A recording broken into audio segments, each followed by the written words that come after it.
The sitting is resumed. Honourable Prime Minister. Thank you very much, Mr. Speaker, sir. Mr. Speaker, I returned from the CARICOM Heads of Government meeting about 3 hours ago, and I came home early from the meeting before it finished so that I could acquit myself of my responsibility to this country and to this Parliament with respect to the legislation that is currently before us.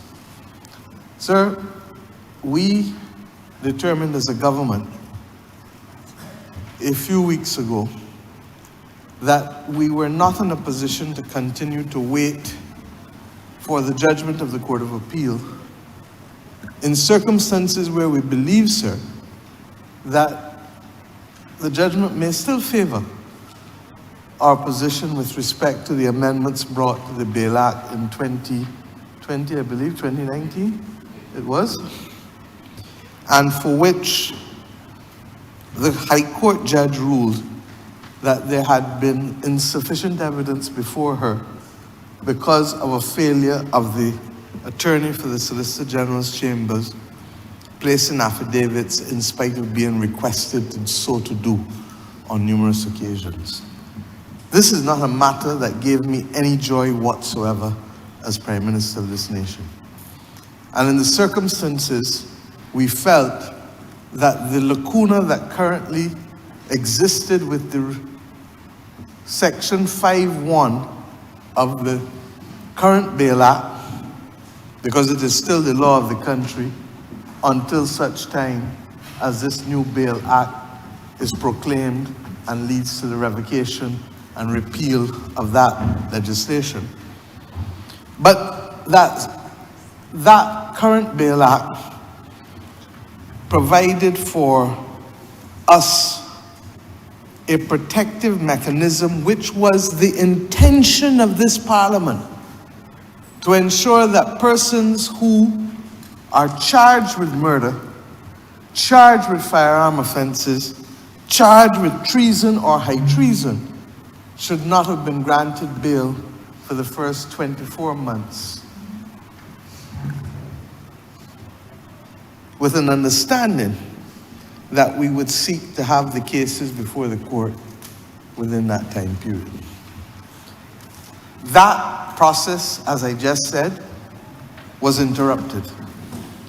And the government felt that it was important for us to be able to put before this Parliament a suitable replacement such that, Mr. Speaker, we would not have persons literally being given the opportunity to walk around the country in spite of having been charged with murder or serious firearm offenses and continue to commit, or be charged, I should say, because that is the most I can say in the absence of the jury's verdict, be charged with additional serious offenses. When I spoke to the country, sir, just under a month ago, I indicated that to our certain knowledge, there were a number of individuals who have multiple charges committed and charged for while being on bail for murder and while being on bail for firearm offenses. Now, Mr. Speaker, we went through, as has happened in our history, and I have been in public life for 35 years this month. The gray hair is beginning to tell the tale, but 35 years is not 35 days. And I'd like to put some context into a lot of things. I know what it is to have seen the spikes in crime in the early 1990s. And you may remember, sir, you were not yet practicing law, but you were a citizen of this nation. And there was a spike of robberies and some murders and burglaries in the early 1990s that led to an increase in the sentences being given by our judges. Prior to that, sir, basically you didn't really even see, even for manslaughter case, a sentence longer than 7 years. Manslaughter.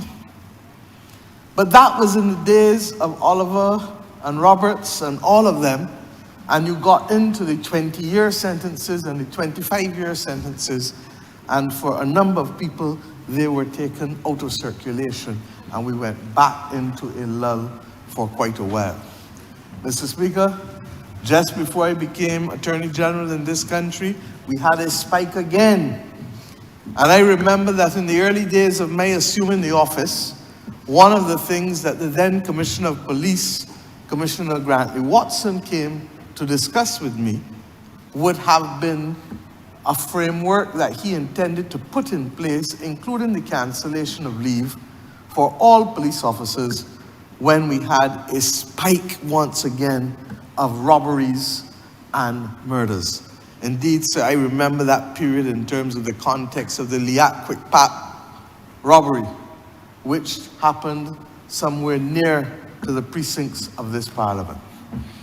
Mr. Speaker, I have seen under the last administration when we had spikes again, culminating once again with things that offended the sensibility of Barbadians, particularly when we had the shootings on the highway for the Grand Kadooment.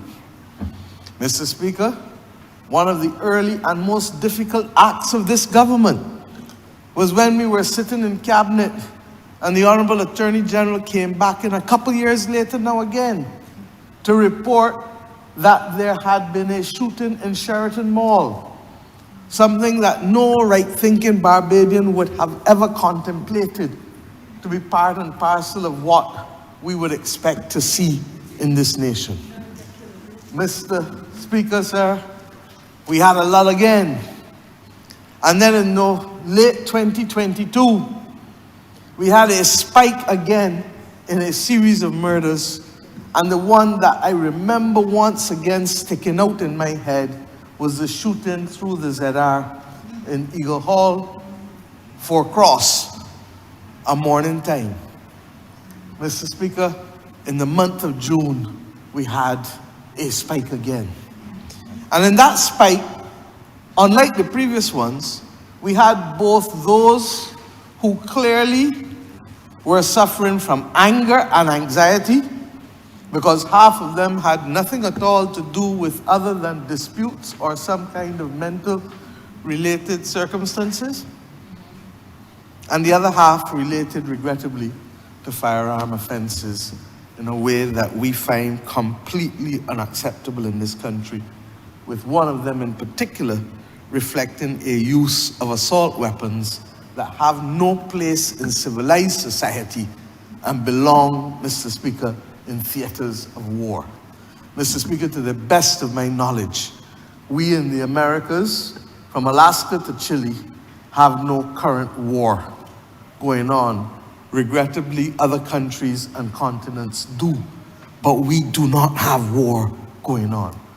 And I say so because there is no place in any civilized society, and certainly this country of ours, for assault weapons to be used, to be in possession, to even be in a museum. If you want to know what it looks like, watch it in a movie. But there is no place for it. And why, sir? From time immemorial, people will get into conflict. People will lose their temper. People will act out of passion. The French term it in their own way, recognizing that passionate crime is part of civilization. And as I said, certainly up until the early 1990s, even when that happened in Barbados, we did not see necessarily long sentences, because the presence and prevalence of firearms was not generally part and parcel of the environment. And certainly the number of crimes that were committed with a firearm were in the minority as opposed to the majority. I started practicing law 36 years ago. And in those days, in the early days, you might hear of a pipe gun. How many people remember that? A pipe gun was, I come into that one after, but the pipe gun was one that was being manufactured. I remember the first one came out of the parish of St. George that I remember knowing about. And the magistrate, and when we saw it there, I mean, I was fascinated by the ingenuity at the time, but understood clearly that we were walking on dangerous ground. And Mr. Speaker, as Attorney General, I made the point very often that left to me, if I could deal with Barbados as a greenfield society, mere motley, I ain't talking about the government or anybody, I would ban all guns, because I don't really see the need for them in a civilized society. But the horse has bolted from that stable long time. And the capacity to be able to carry us back to a place where Australia or New Zealand or others are is not an easy trek. And the country may well have to have that conversation in the future. And you will know where I stand on it if we ever do. But what is significant, sir, is that when people lost their temper and went for a rusty one-shot gun, or a pipe gun, or a knife, or a Collins, or a 2x3, as was actually the weapon of choice for many, people had a reasonable chance of surviving. And more importantly, the chance for it affecting others who happened to be in the vicinity was almost minimal. But when you start dealing with automatic weapons, sir, and when you start dealing with assault rifles, we are in a completely different ballpark. We see what is happening in the United States of America. And up to this weekend, again, there were shootings in upstate New York at a picnic. People dead, people wounded. We see it in schools. We see it in churches. And Mr. Speaker, we see it with sufficient regularity because there are only 365 days a year, but last year they had in excess of 600 public murders that affected large groups of people. Mr. Speaker, that is why we have spoken as a Caribbean community with almost singular voice about the fact that we do not produce guns in this part of the world. And what is happening with the lack of regulation and the lack of appropriate background checks and the absence of sufficient policing to contain the export of guns and weapons, recognizing that yes, some may come from the south in the form of Latin America, but the majority appear to be coming from the north. And Mr. Speaker, we have now had sufficient experience with this, not necessarily in Barbados alone, but in the Caribbean.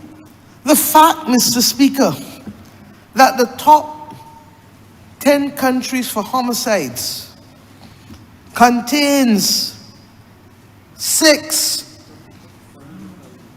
per 100,000. Homicides per 100,000 per capita. 6 of them. 1, 2, 3, 4. Top 4 in 2022 from the Caribbean. Number 5 from Central America. And number 6 and 7 from the Caribbean community. Mr. Speaker, I'm not going to call out their names because it is not in my place to be able to bring dishonor or difficulty to those countries, but we know what we are facing. And these are countries that depend on quality of life being our currency to trigger growth and to improve quality of life. And we all know, sir, that if we were really to poll, the majority of people in this country do not want anything to do with gun crime, do not want anything to do with the kind of reckless behavior and reprisals. And they understand that we have a justice system comprising of police and judges to be able to deal with that. Even the Bible tells you that you should not take vengeance if you follow Romans. Vengeance is mine, saith the Lord. Not ours, not human beings. But regrettably, the world in which we live has so globalized the movement of everything that both legal and illegal items move across boundaries. And what we have therefore seen is a significant rise in the last 15 to 20 years in this country of access to automatic weapons and to assault weapons. Some say that it was done out of curiosity by many, but that which constitutes curiosity for some constitutes a death penalty for somebody else, and a life imprisonment for somebody else. And Mr. Speaker, these matters can no longer be tolerated by a society that wants the right to stability. We do not have to have it this way. I say repeatedly, guns do not walk, guns do not talk. And it is fundamentally about choice. People make choices. And what bothers me, and that is why I refer to the influences on our young people in particular, where they become desensitized to the notion of death. You sit in front of a video game all day. You die multiple times. You get up and you go to the bathroom. You get up and you go and get something to eat, and you come back and you start again. And as you start again, the notion of death becomes just something that happens, but it has no finality to it. And the concept of death, therefore, does not have the same impact on younger people today that it had on persons 30, 40 years ago. It was bad enough in our time that the cartoons started to show it. And even the cartoons, all of them, the Wacky Brothers, all of them had some element of violence in it. Bugs Bunny, all of them. But it was still very latent. Over and over, it became, through the years, it became more and more real. And then once we got into video games, it was all over. And Mr. Speaker, I have practiced criminal law in Barbados before coming into government. Practiced constitutional and corporate law in opposition the second time. And I have done enough to know that when I sit down and hear persons who, you know it, sir, happens to you all the time. When a fella is in custody, he got a different tongue and a different mouth than when he walking about out there. People who I know who terrorized Barbados, and I represented a good set of them in the early days, in the early 90s. When you met them in the station office of a police station, they were like, baby, he's not lamb. Well, lamb had more voice and more passion and spunk in them than a lot of the others who would have been terrorizing the country. And I say to us that when you can hear somebody say, you imagine I shoot that fella and he playing like he dead? And the fella asked you, wait, you had a gun? It was a mock gun or a real gun? 16-year-old they were talking to. And the fella said, no, I shoot him with a real gun, but he playing like he dead. And the other person had to say, well, you know, there's a distinct chance that he is. And that's when the penny hit for me. That in many senses, people are acting without thought, without consideration, but yet without appreciation that they have choice. And they only think about the choice after the fact. And then you have the regret. But the regret is too late, because no matter how contrite you are, you cannot bring back the life. And therefore, Mr. Speaker, I believe that I have a duty to speak to this country in two different registers. One, that speaks, as we are doing today, from the law enforcement posture. And two, as I did 2 weeks ago, from the posture of what we as Barbadians must be doing to step up, whether we are parents, aunts, godmothers, grandparents, neighbors, workmates, church goers, mosque goers, temple goers, sporting colleagues, cultural colleagues, or just good friends, just liming together. And I've been very deliberate in saying that there are some things that we need to call out and stop. Because if we don't, simply having a law enforcement posture will not be enough to bring it all back down.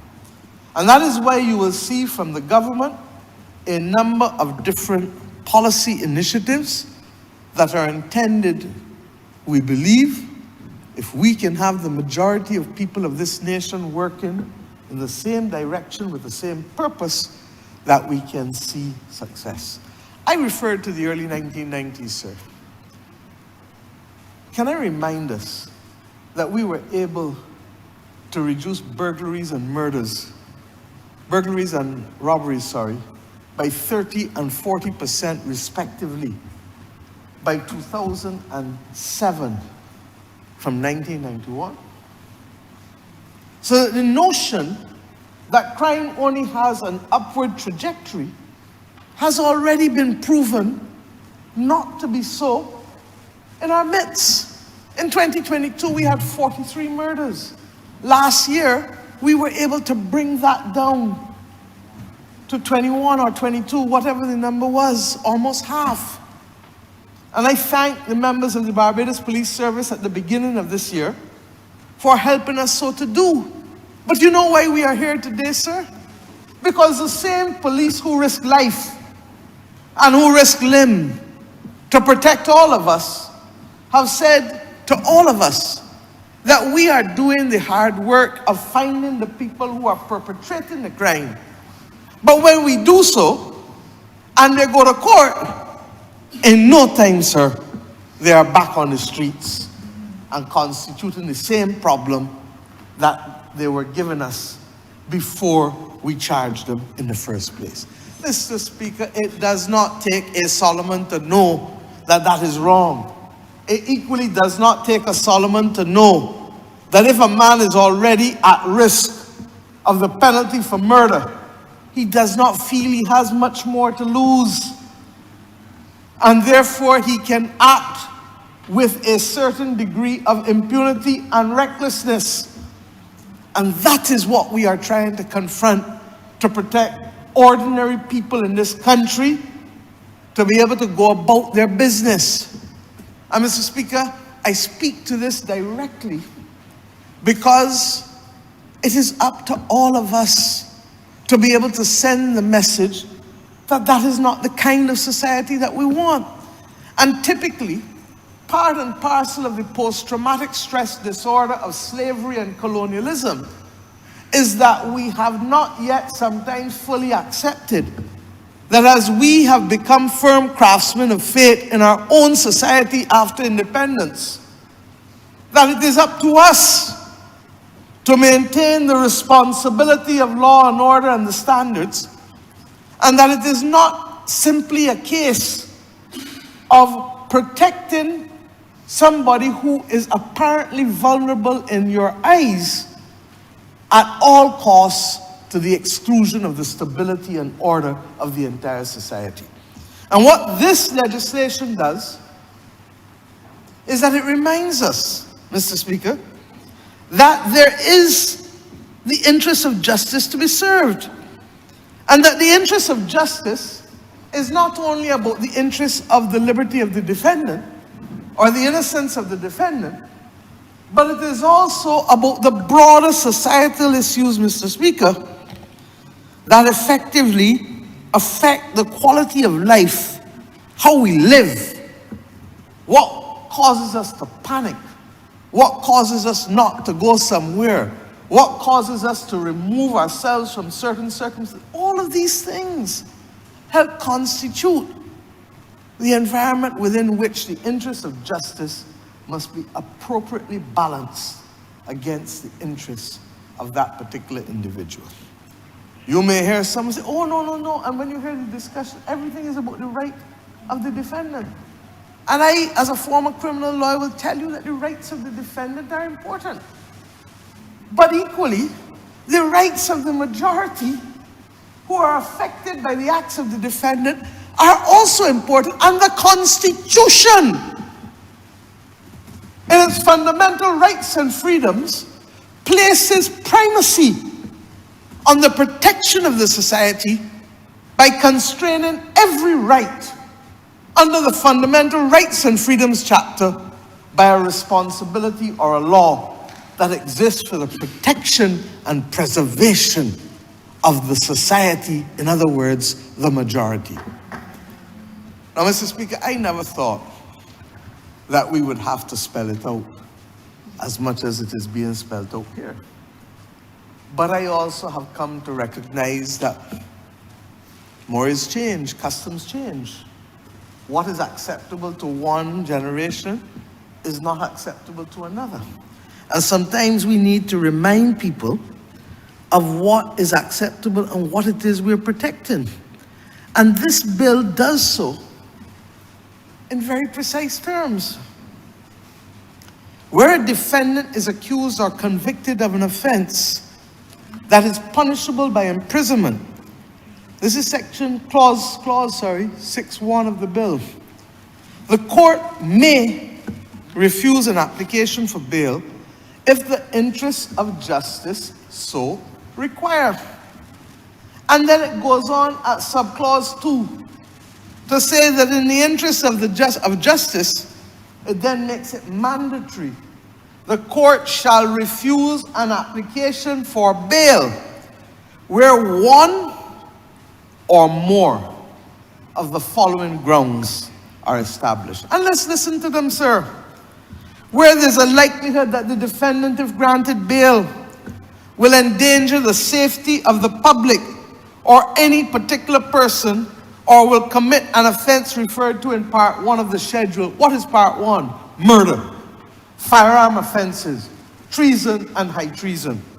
So if there's a likelihood that this person is going to endanger the safety of the public again, or anybody, any particular person in the public, or will commit murder, likely to commit murder again, or hold a firearm in the possession, far less use it, no bail.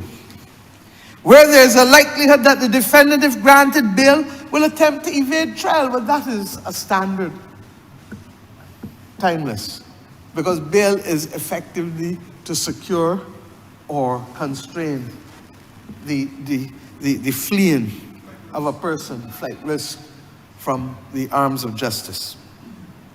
3, at C, where there's a likelihood that the defendant will attempt to influence or intimidate witnesses or conceal or destroy evidence. And Mr. Speaker, that is another thing that has always been said, but not perhaps reflected as strongly in our system as it is being done in other Caribbean countries where witnesses' liberty and lives are at stake because people don't want people to go to court and, as the Bajans would say, and witness against them, give evidence against them.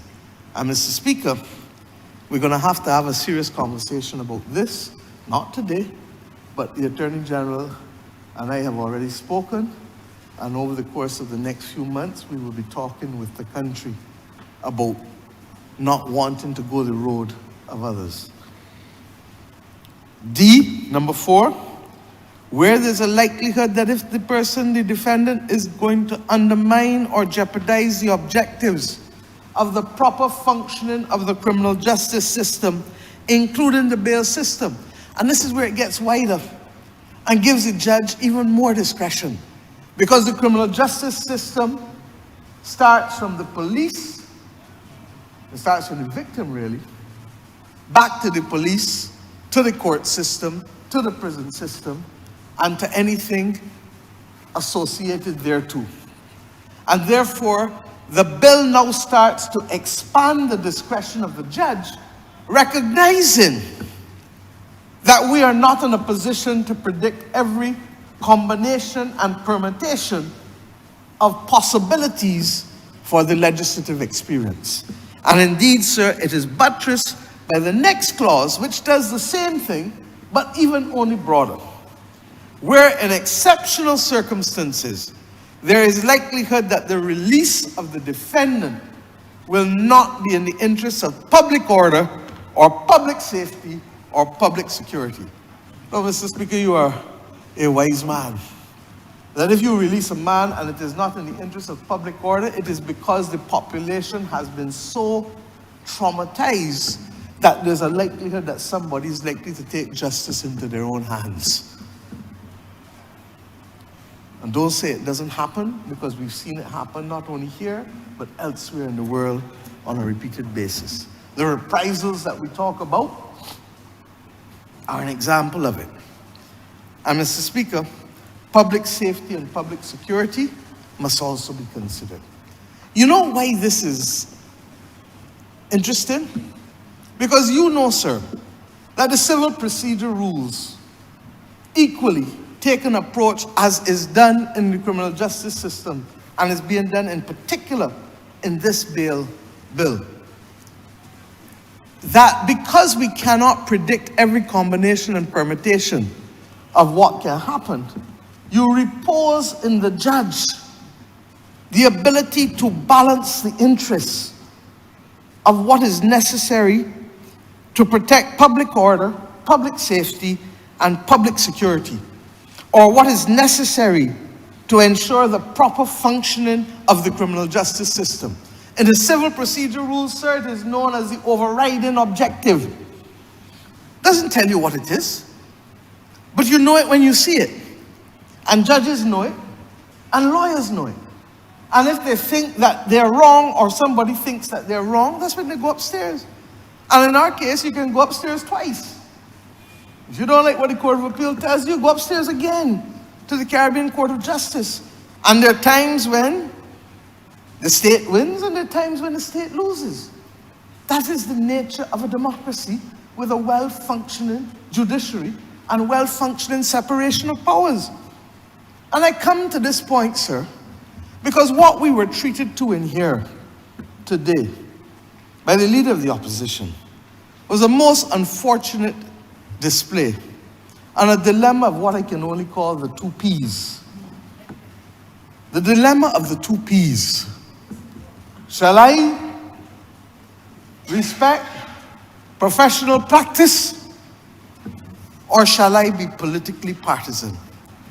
And Mr. Speaker, I'm going to leave it to the Honourable Attorney General to show why I repose my confidence in legal matters with the Honourable Member for St. Joseph, and why I was correct in making the decision that I made on the 23rd of May 2018 when I chose the Honourable Member for St. Joseph, which seemed to have offended the Member for Christchurch so deeply to be my Attorney General.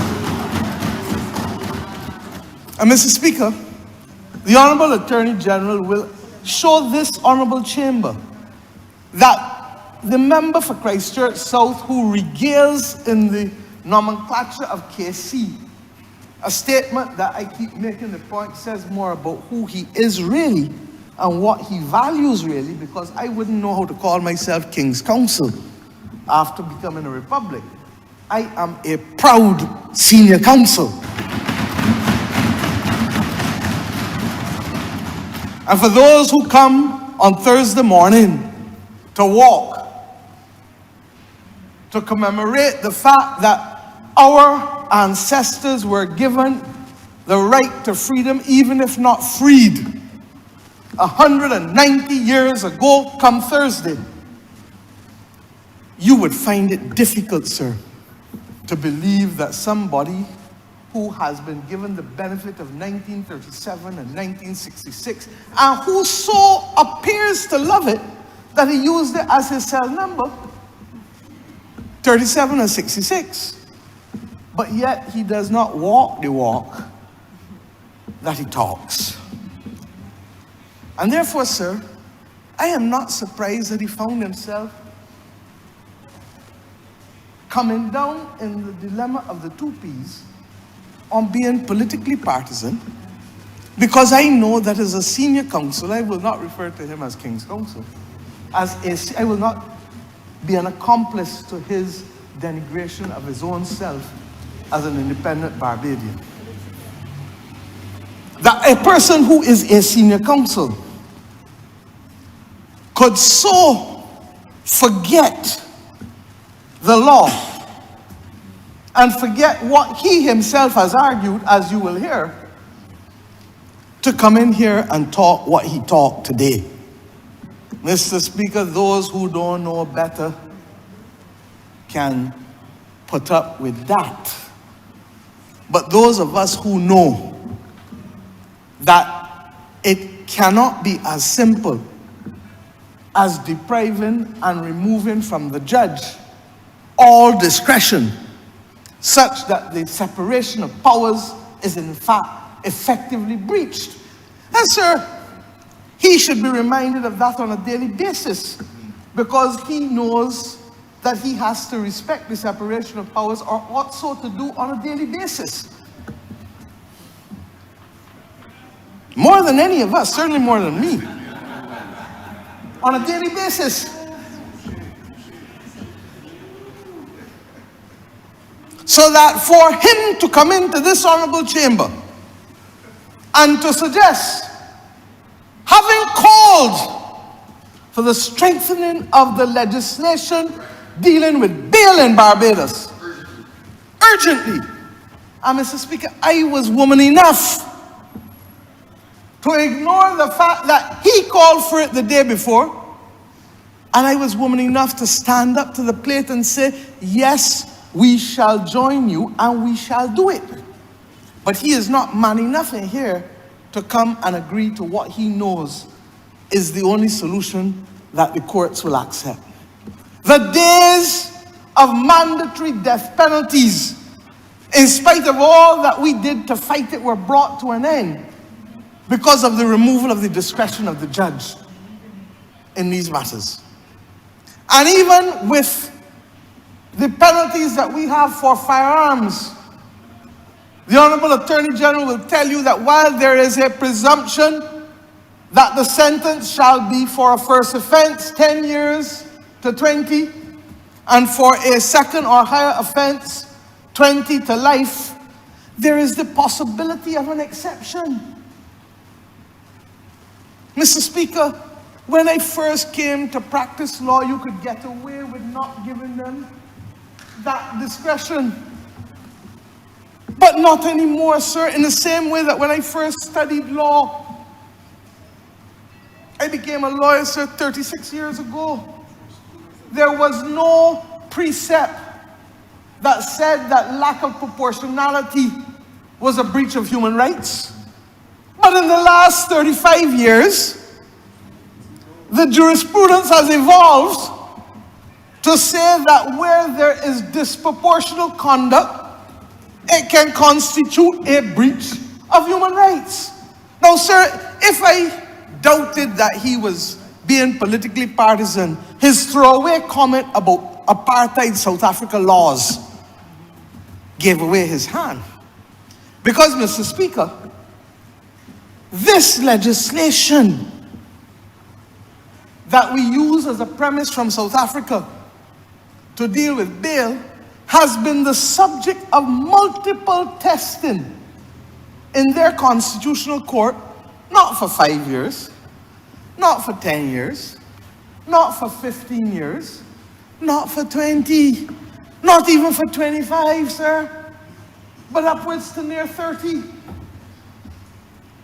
And Mr. Speaker, we all know when Nelson Mandela became president of South Africa 30 years ago. We equally know that South Africa passed what has come to be regarded in the Commonwealth, and indeed in the entire global society, as one of the most progressive constitutions that is far more liberal in awarding rights to individuals than to the state. More liberal than the 1966 Constitution of Barbados. More liberal than the Jamaican Constitution. The Belizean Constitution. And if you want to talk constitutional law, I'm happy to do it, sir. Because I forget what I know. The Belizean Constitution was premised more on the European Convention on Human Rights and came at a later stage because Belize became an independent country much later than Barbados. And therefore, they had even a more restrictive approach to the Savings Clause. In Barbados, we passed a constitution that said that so long as this was a law before 1966, that it is saved even if it was the most heinous law because of the Savings Clause. And Belize said, no, you have 5 years, I believe it was, to get these laws in order. If not, they are immediately struck down. South Africa went further than all the rest of us. So that when you have the South African court continue to reassert that the approach to the granting of bail according to the legal precepts that they have in their legislation and that we have adopted in ours, then I have greater comfort that this is likely to withstand serious challenge. And Mr. Speaker, I want to say that separate from those 5 limbs that I read, do you know that this bill gives the court even further guidance and restricts their discretion, but does not remove it with respect to what they may consider for each of those 5 limbs? In the first one, sir, related to whether the person is likely to endanger the safety of the public, there are 8 separate considerations. Any resentment that the defendant is alleged to harbor against somebody, any disposition to violence on the part of the defendant as is evident from the defendant's past conduct. In other words, are there somebody that accustomed pulling a gun or beating or being charged with it? Any disposition of the defendant to commit an offense referred to in Part 1 as is evident from their past conduct. In other words, do they have a firearms conviction or charge? Do they have a previous murder, manslaughter conviction? The prevalence of a particular type of offense, kidnapping, anything so that this is a body that accustomed treating in a certain way.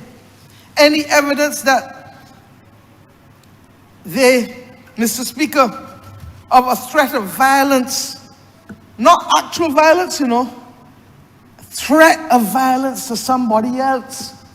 So that people hear him say, man, don't mind you, I can kill you. That's a threat. I can take this Collins, I can soak it in some garlic. That's a threat. All these things. Mr. Speaker, the degree of violence towards others, so that the court is asked to look for 8 more things. Mr. Speaker, the threshold for proof for a defendant who is charged with murder or firearms or treason or high treason is exceptionally high, that it is easier to thread a needle as a blind person. It is exceptionally high. With respect to the one that they're likely to evade trial, sir, look at it again. There are 9 separate rules guiding what the court must look at for that. With respect, Mr. Speaker, to the one that relates to whether there's a likelihood to influence or intimidate witnesses, sir, there are, Mr. Speaker, 9 limbs to tell the court how to be able to view it. Mr. Speaker, and I can go on and on. In every instance for each of those 5, there is, Mr. Speaker, 5, 6, 8, 9. And I want to go to the other one. The 2 that speak to protecting and stabilizing the criminal justice system, and the 1 that speaks in the interest of public safety, public order, etc. With respect to the protection of the criminal justice system, what is this bill telling the judge to look at? The fact that the defendant, knowing it to be false, supplied false information at the time of arrest during bail proceedings. When you provide false information, what are you doing? Undermining the criminal justice system. Whether the defendant is in custody on another charge. In other words, don't distort the criminal justice system. You got the man in custody for an equally serious charge, and then you go and let him go. What you're really telling the people, this is what the police complaining about in Barbados, that they're working hard, risking life and limb. And then next thing you know, you see a man walking down the street and looking at them and sussing at them, like if the court is a revolving door. No, Mr. Speaker. We have to determine what we expect as a parliament, but we cannot ignore the separation of powers, especially given the mandate that this government was given by the people of this country, and we promised that we would not seek to undermine or in any way alter or dilute our democracy by dealing with a breach of the separation of powers. Mr. Speaker, it goes on. Any previous failure on the part of the defendant to comply with bail conditions or any indication that he will not comply. Mr. Speaker, we all know that there are people who's breached the bail conditions. Indeed, Mr. Speaker, when I was Attorney General, the one that left Barbados, surrendered a passport and had another passport and left Barbados, she became the first person to be successfully extradited from the United States of America when I was Attorney General. No, Mr. Speaker. And then it goes on, and any other factor which in the opinion of the court is deemed should be taken into account. Mr. Speaker, this therefore allows the judge the ability to act conscious of the intent of Parliament, but not depriving them of their right of agency to conduct what is really an inquisitorial process with respect to bail. And as it relates, sir, to the section that deals with, and I'm going into this bill in this level of detail, sir, and I'll tell you why in a few minutes. As it relates to the public safety and public order, the court is given guidance at subclause 6.7.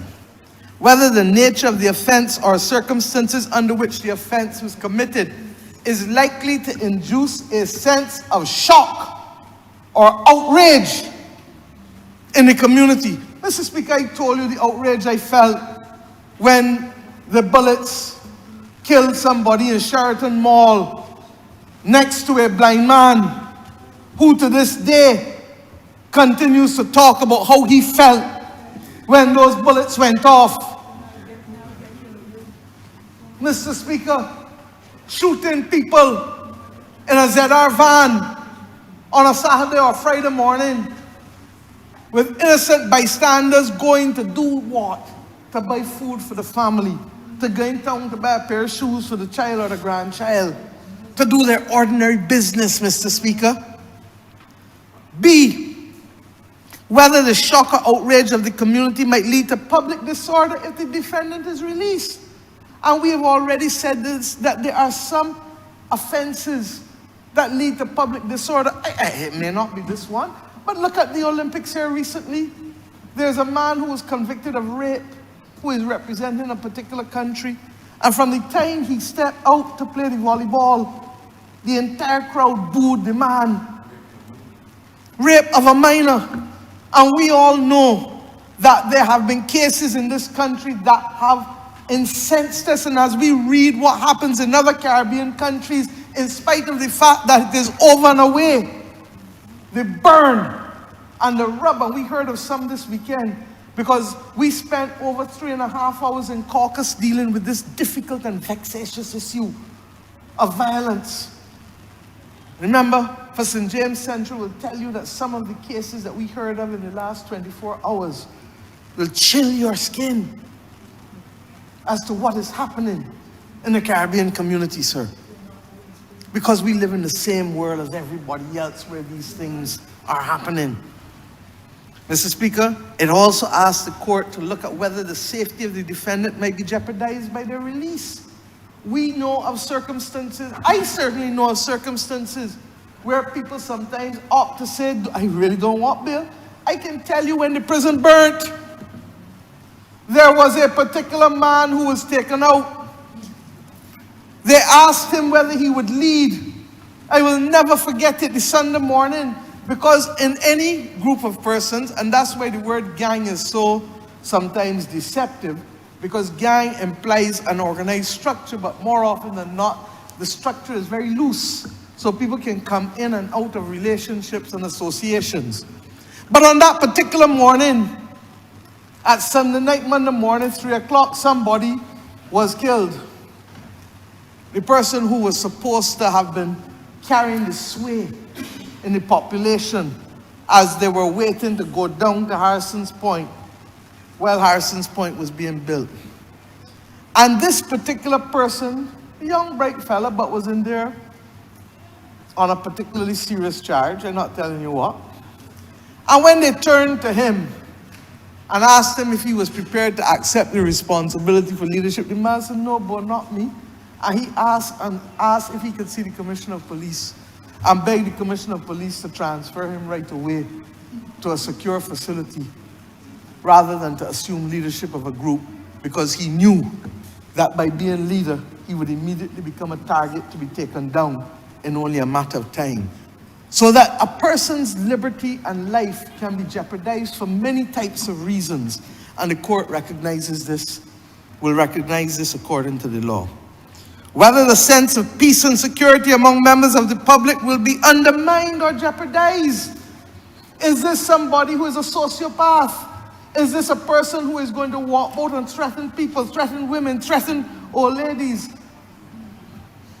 harass them, threaten witnesses?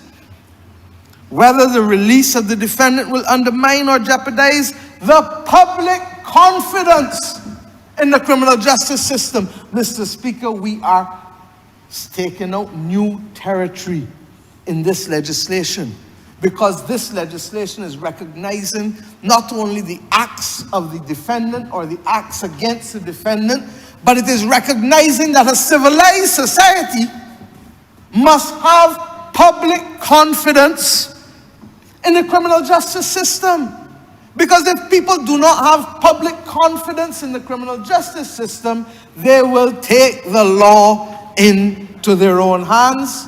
At worst and at best, they will act apathetically and cynically and not cooperate with the people who they need to cooperate with in order for the system to work function. Sir, this is a serious matter, and that is why I'm so disappointed in the member for Christchurch South for treating this in as cavalier a manner as he has done, and for hiding behind a Republican constitution that he knows will come. But if we were to bring a new constitution in here, Mr. Speaker, and don't consult with the Barbadian public on the terms of the new constitution, almost 200 pages of it, what would the party that he leads seek to tell the rest of us? You're a dictator. He's associated with the ones that walk through town every 2 weeks with pictures hollering dictator, as if they know what a dictator is. They might know how to spell it, but that's where it ends. They don't see no dictatorship in this country. But he would want to hide and tell the very people that he is crying false stares for in here that the public is so worried, the public is so concerned. But you want the public to wait another year, 18 months, to get a new constitution passed before Parliament, before they get protection against people who are walking about on multiple charges and have nothing to lose, therefore, with respect to committing more charges. Mr. Speaker, we're either serious or we're not serious people. And that is why I say I am deeply, deeply disappointed. And what makes it even worse, sir, is that when I gave my press conference 3 weeks ago, I hear this nonsense that he has been peddling. He speaks because he has a tongue. That's all. Well, I am not going to be the judge of that. But suffice it to say that the member for Christchurch South spoke and said that we were trying to interfere in the operations of the police. Mr. Speaker, what foolishness and errant nonsense is that? He knows who it was that politically, partisanly interfered with the police force because, Mr. Speaker, he represented how many of them? How many policemen who were deliberately bypassed by the last government who appointed the General Secretary of the Democratic Labour Party to be chairman of the Police Service Commission, and who not once, but twice with 2 successive commissioners of police refused to accept the recommendations of 2 commissioners of police for persons to be promoted, and the cases ended up in the court of law, and it was left to this Honourable Attorney General to be able to remove the nonsense that the government was perpetrating with respect to these issues and the interference with the police force. Mr. Speaker, as it then was, Mr. Speaker, I say to you today that what he also relies upon as the basis of evidence for interference, I challenge him to go back and listen to the press conference, which is on YouTube as we speak. And I said then that the National Security Council had received recommendations. The Honourable Attorney General would tell you, from the International Police, it's called IPAS, what it stands for again, International Police Advisory Service, an international entity for police services, police forces across the world. And they came down, Mr. Speaker, and they did an assessment on the Barbados Police Service, as did the former Deputy Commissioner of Police, Mr. Oral Williams, and 2 reports were submitted to the police. And in the particular report of IPAS, they recommended, sir, that a unit dealing with serious and organized crime be established, and they recommended, sir, that in addition to that, that we also use the members of the Barbados Police Band as part and parcel of the Community Policing Initiative. And when, therefore, that was brought to the National Security Council, we willingly agreed. Now, for you to use my announcement of what the National Security Council agreed to at the recommendation of a dedicated police entity to the Barbados Police Service, Mr. Speaker, is an element of sophistry that is not befitting of those who serve in this chamber. I say to you, sir, that we are under any illusion. The Commissioner of Police operates is responsible to the superintendents of the force and is accountable to the President. And prior to the President, it was the Governor General. Our responsibility is to provide the police with the resources, the money, the posts, the equipment, the legislation, the rules, and the cooperation of all other members of the executive. Now, I can say without fear of distinction that even in an IMF program, this government has not said once to the police that they cannot get what they're asking for. Not once have we refused them.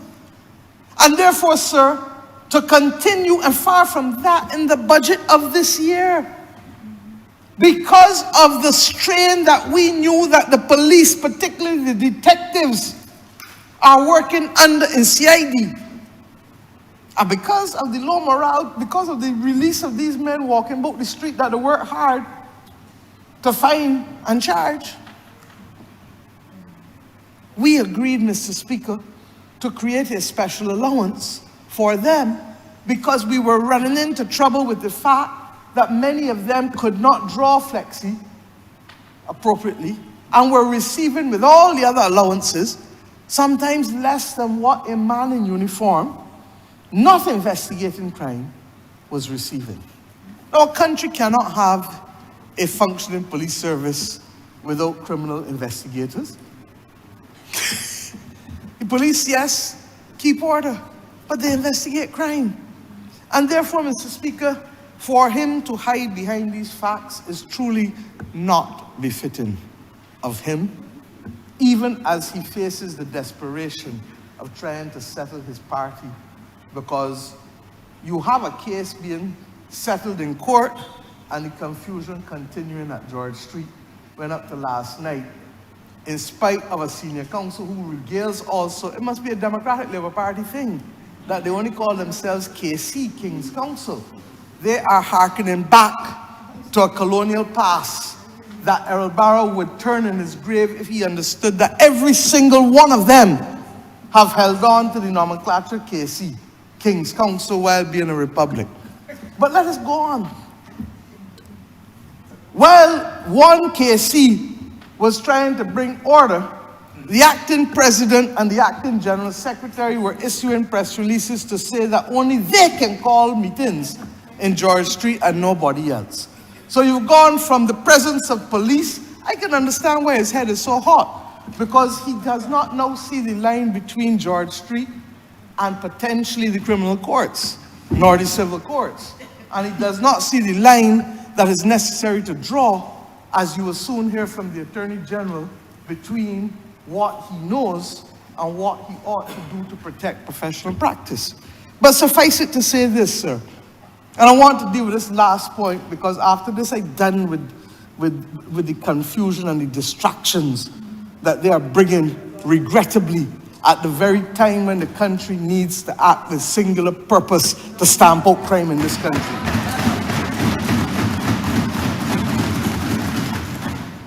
And you know, sir, this government took democracy to a new level. And I believe the Honourable Attorney General may have spoken about it in his opening speech.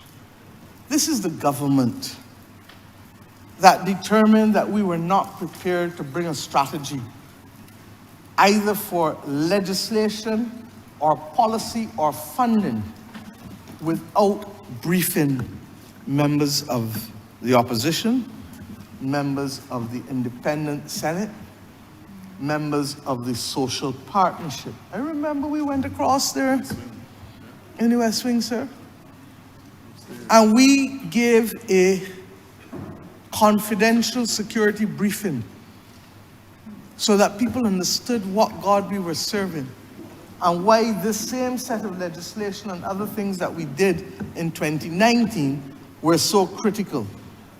And Mr. Speaker, we did it and will continue to do it again. And should the Honourable Leader of the Opposition avail himself, he will get that security briefing yet again. Because this is not about Barbados Labour Party or Democratic Labour Party. This is about Barbados. And for those who say about the guns that were coming in, let us talk the facts. The member for St. Michael West Central needs to tell the country, as he is now the minister responsible, but the member for St. Michael South can do it because he corrected it. That when we came to office, the scanners were not working in the Bridgetown port and the airport. And in the middle of an IMF program, we had to find tens of millions of dollars to put security systems and scanners right again in our ports of entry. And we had to put systems to deal with the couriers, because you think they only come through the airport and the seaport. There were attempts to break them down break down the guns as parts. and send them through the couriers and the post office. And this government has taken all of the decisions to spend the money to strengthen the scanning and the security systems. But it didn't start with us.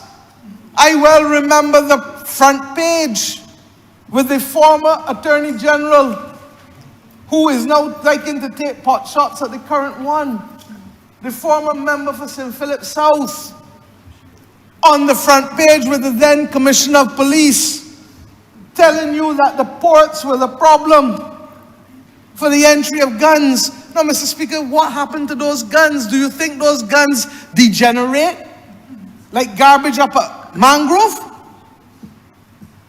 One or two might get rusty, but only if people allow them to get rusty.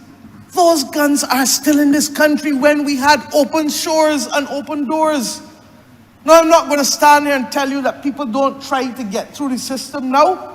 But I know it is much more difficult to do so because of what we have put in place in terms of the scanning equipment at all of our ports of entry, at our couriers facilities, and indeed in the post office.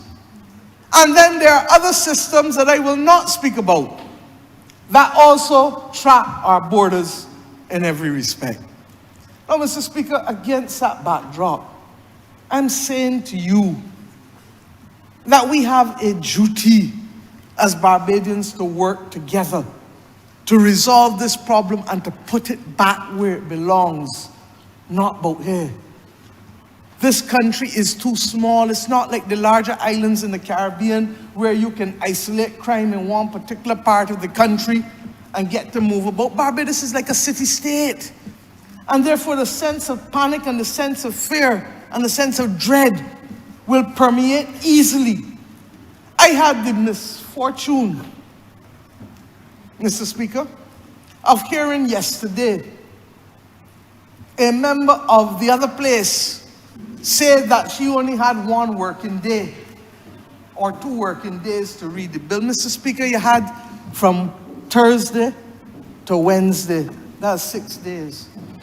And I know the difference when you come into this chamber between working day and non-working day.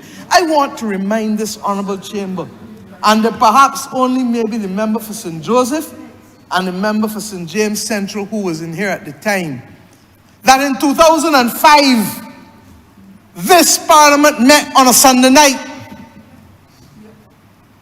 And the member for St. Thomas, this parliament met on a Sunday night. There was an opposition. It was the opposition Democratic Labour Party. They understood their duty to the country. They came to Parliament. They did not have the measures that we were talking about for any long period, certainly not for 6 days. This is not the norm. But there will be times in the life of a parliament, as you know, sir, being a distinguished member of the Commonwealth Parliamentary Association and holding office as you do, that countries will require urgent debate, urgent legislation, and urgent action. This is not child's play. This is the parliament. And the urgent action was summoned and required and called for by no less a person than the leader of the opposition, who leads the person who appointed them in the Senate. So, Mr. Speaker, what are we doing? We are going into a weekend where there's going to be a lot of activity. And we want the country to know that we are taking all reasonable actions to protect the interests of public order, public safety, individual safety, and overall the criminal justice system. We want the police to know we have your back.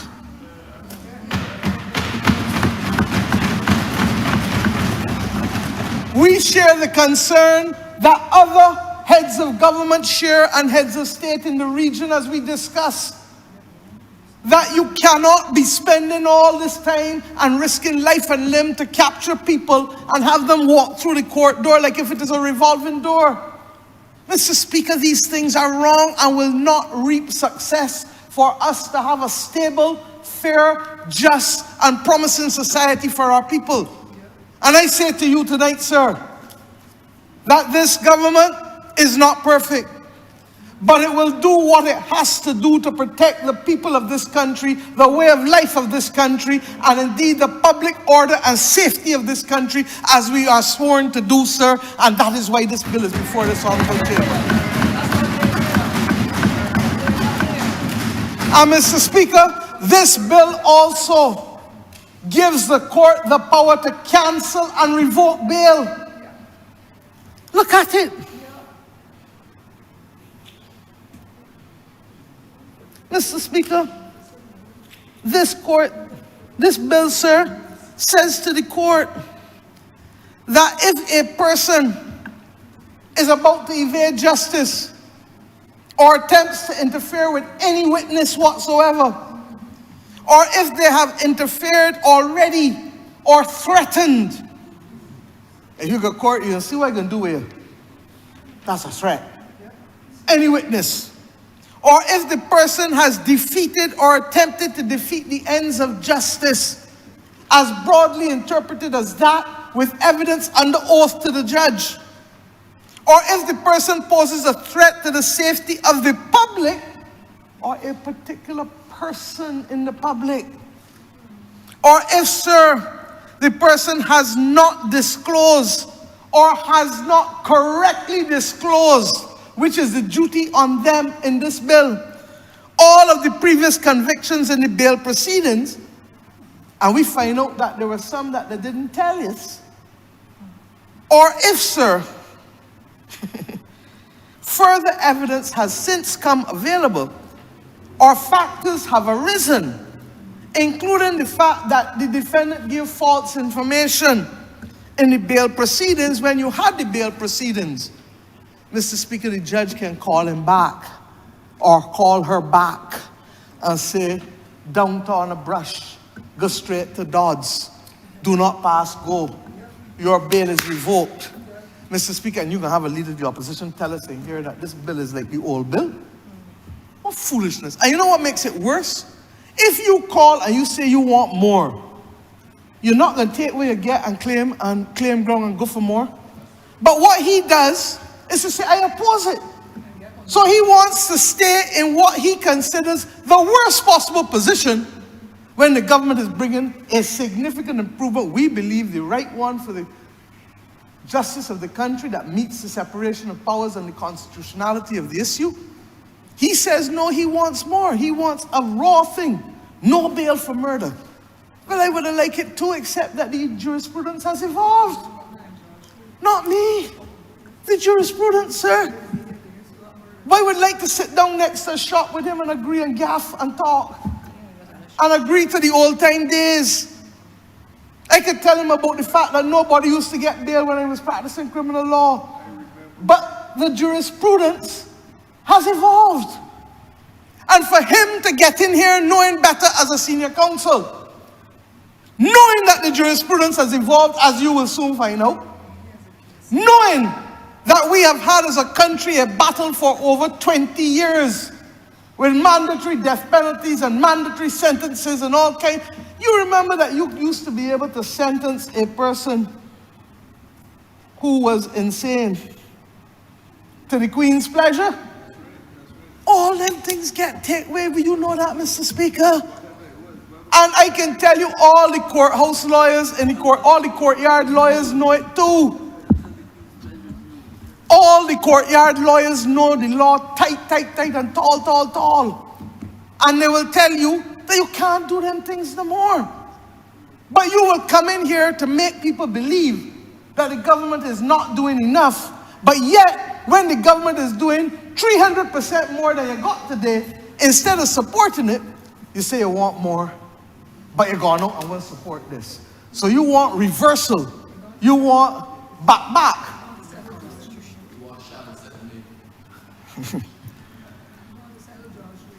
Mr. Speaker, if it was not so tragic, it would be funny. If it was not so tragic, it would be funny. And I say to you, sir, there's a time when we can parry and when we can debate, and when we can have the normal things that come with partisan debate, but there's equally a time in the life of a nation when what is required goes beyond debate. You see that thing called a woman's right to choose? For me, that goes beyond politics. You see that thing called murder and assault weapons and automatic weapons? There ain't no politics in that for me. It is about a society recognizing that you have to protect the interests of the majority. And Mr. Speaker, you've heard me say sometimes already, and the Honourable Deputy Prime Minister heard me say it last week again. A license, a driver's license in the hands of some is a weapon of mass destruction. And if we think back of some of the accidents that we have had on the highway and all about the country, where innocent people's lives have been taken because of reckless behavior of others, you will understand what I mean when I say that a license is a weapon of mass destruction in the hands of some. I say to you, sir, that this bill, in my view, and let me be very clear, this bill has received, and I hope the Honourable AG will speak to it as well, the benefit of the considered and mature reflection of former Chief Justice, former Court of Appeal judges, distinguished senior counsel in this country, even down to the nonsense that he raised, the red herring about 49.6. The AG needs to deal with it because the bill makes it clear at the very outset that this bill is passed enacted by the Parliament. I'm reading it, I ain't even giving you a chance for people to guess.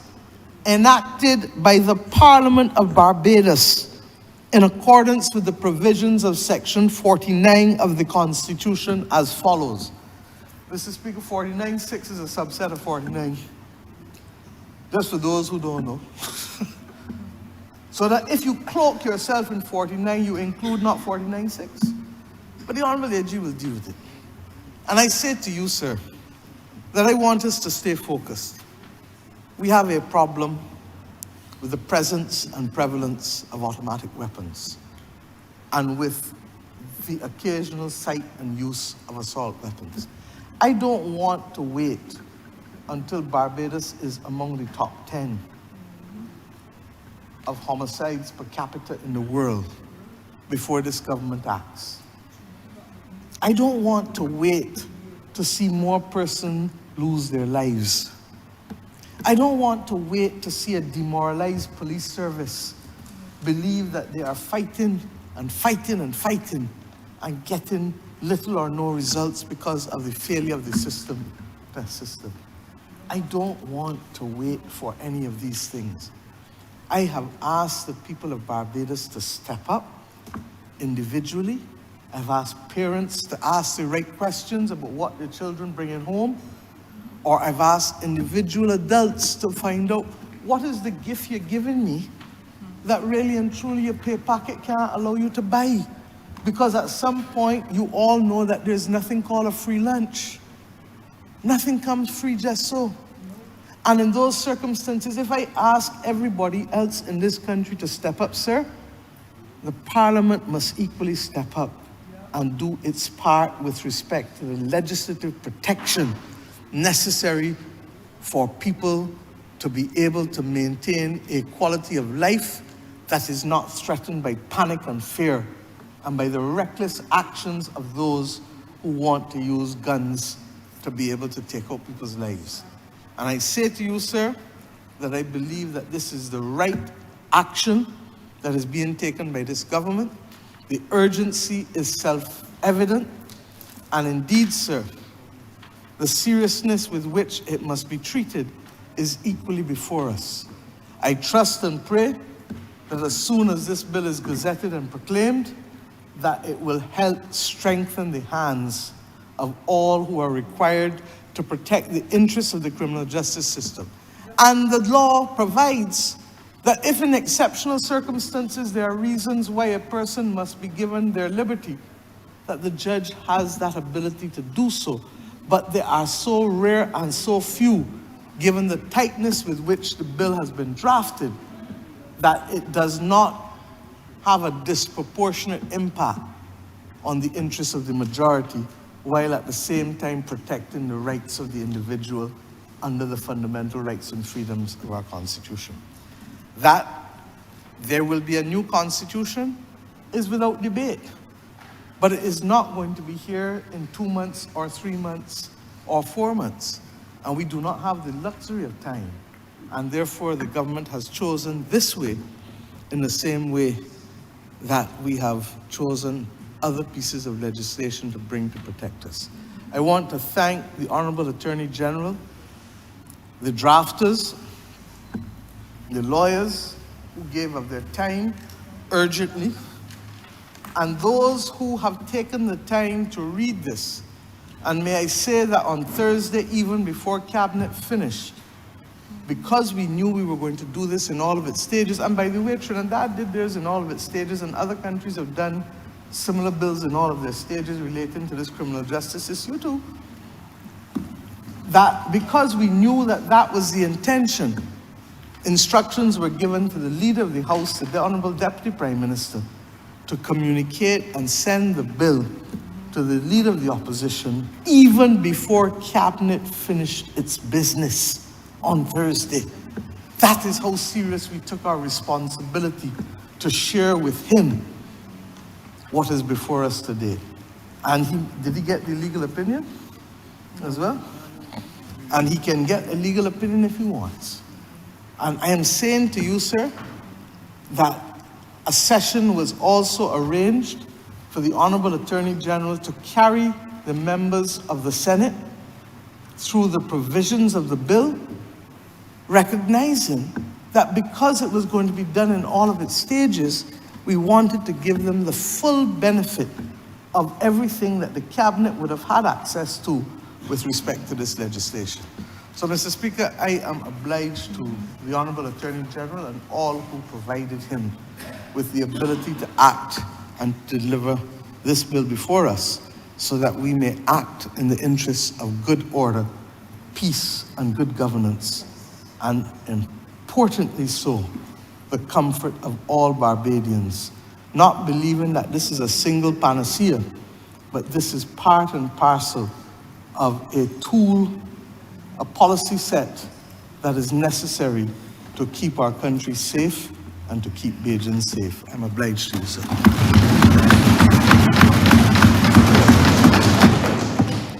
Honourable Member for St. Joseph. Mr. Speaker, I will begin by thanking all of the members on this side, and especially the Honourable Prime Minister for contributing so significantly in this debate.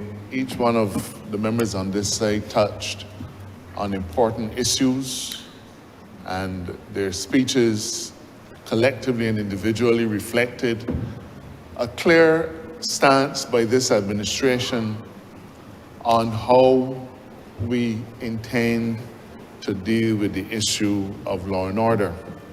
I think that today's debate, certainly from our contributions, have helped to enrich the parliamentary history of Barbados and demonstrates the seriousness with which we approach the issue of governance. For those of you who listen to the musical Hamilton, you would have heard George Washington say to Hamilton, "Winning is easy, governing is harder." Mr. Speaker, while I'm grateful for and I congratulate and thank the members on this side for their sterling contributions, I have to say that I am extraordinarily disappointed in the Leader of the Opposition. He spoke for near 2 hours, if not a full 2 hours. But I'm reminded of one of the sayings of my former lecturer in law, who I believe lectured him too, who referred to a particular judgment as being a brutum fulmen, a thing full of sound and fury, but signifying nothing. The honourable member spoke for 2 hours, but not a single person. I bet you every single journalist must be trying to decipher what he said now in order to be able to come up with a story for tomorrow's press. But we have a story here that we've come up with. You see, it is inconceivable, Mr. Speaker, for a responsible leader of the opposition to say to the country that in relation to the crime situation, Barbados is on a precipice and not support this bill. Barbados is on a precipice, but we should first bring a Republican constitution and then address it. Barbados is on a precipice, but this government should shove the country over by parting ways with the fundamentals of justice and the rule of law. Barbados is on a precipice, but the honourable member could not see his way clear. Having called for amendments to the Bail Act, he could not see his way clear to say to the country, while I am not happy with how far we've gone, I still feel that I am duty-bound in the interests of my constituents to help to pull Barbados back. But I'm not surprised. I'm not surprised. The emptiness with which he called for an amendment to the Bail Act 3 weeks ago has now been laid bare to the country. The honourable member never had any interest in any amendment to the Bail Act. That much is clear. And he doubled down today by saying too, we need to have anti-gang legislation. We need to have a gun court. Everything, every catchphrase he has thrown up and called for those things as well, no doubt hoping that we will swallow that particular bait so that he could come in again and say, but we ain't gone far enough, I'm not accepting this, and so on. It would be most unparliamentary for me to say that the honourable member was disingenuous. I accept it. And I will not say it. It will be equally unparliamentary for me to say that he's insincere. I may feel so, but I'm certainly not going to say it. Mr. Speaker, we came to Parliament on an urgent basis, on a matter that we consider to be vital and of vital importance to the safety and security of our country. It is not something that Parliament does with any frequency. This administration, more than any other, has taken the stance that on fundamental issues, we need to involve the public. We need to consult. That's why we set up select committees. He criticized us last week. You all remember criticized us last week for sending the health services legislation to committee. But we are accustomed to consulting. We have departed from that stance in this particular issue, not because we don't value the views of the people, but because we consider that this is too important to delay it any further. In fact, part of the reason why we are here is because we have heard the views of the people in relation to the situation where bail is granted so freely to individuals. And the people knew where our heart was from 2019. From the very beginning, they understood what our stance was in relation to trying to tighten up bail. Mr. Speaker, it is not for me to repeat things that I've said, but it is for me to expose a couple of things in the honourable members 2 hour speech. Unfortunately, he took so long to say the few things that he said that you might be tricked and you might be lulled into feeling that there's a lot to respond to, when in truth and in fact, there isn't. Mr. Speaker,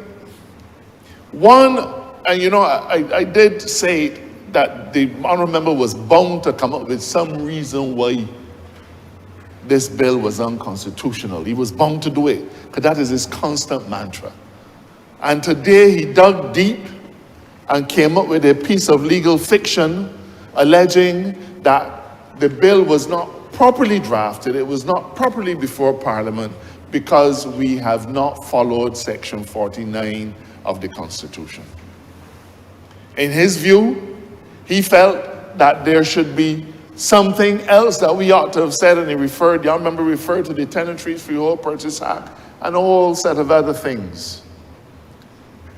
I am ashamed that a member of, well, the Prime Minister and I, we say that we are senior counsel.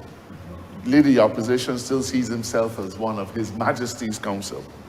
That is a matter for him. But I am ashamed that the honourable member came to this chamber, as he does every week, without analysing the law, and spouts off a few glib things full of inaccuracies, demonstrating that he has no clear grasp of constitutional law, but because it comes from his voice, from his lips, the public of Barbados are expected to accept it as gospel. Mr. Speaker, Section 49 of the Constitution is no mystery. Section 49 of our Constitution deals with how you amend the provisions relating to fundamental rights. And those provisions, the language of Section 49, it says alteration. And the language of Section 49 not only says alteration, but it says, it gives rise to a concept of something called a non-textual amendment. In other words, you can amend clause X, clause Y by doing this, changing those words and so on. Or you can also, by the effect of what you are passing, create a potential alteration of the Constitution. And the Honourable Leader of the Opposition sought to argue that we needed to put in some special words as could be found in the Tenantries Freehold Purchase Act and so on, clearly demonstrating that, you know, he pulled up the Tenantries Freehold Purchase Act, and on the first page of the Act, it has a footnote telling you, reciting that it was amended in accordance with Section 49.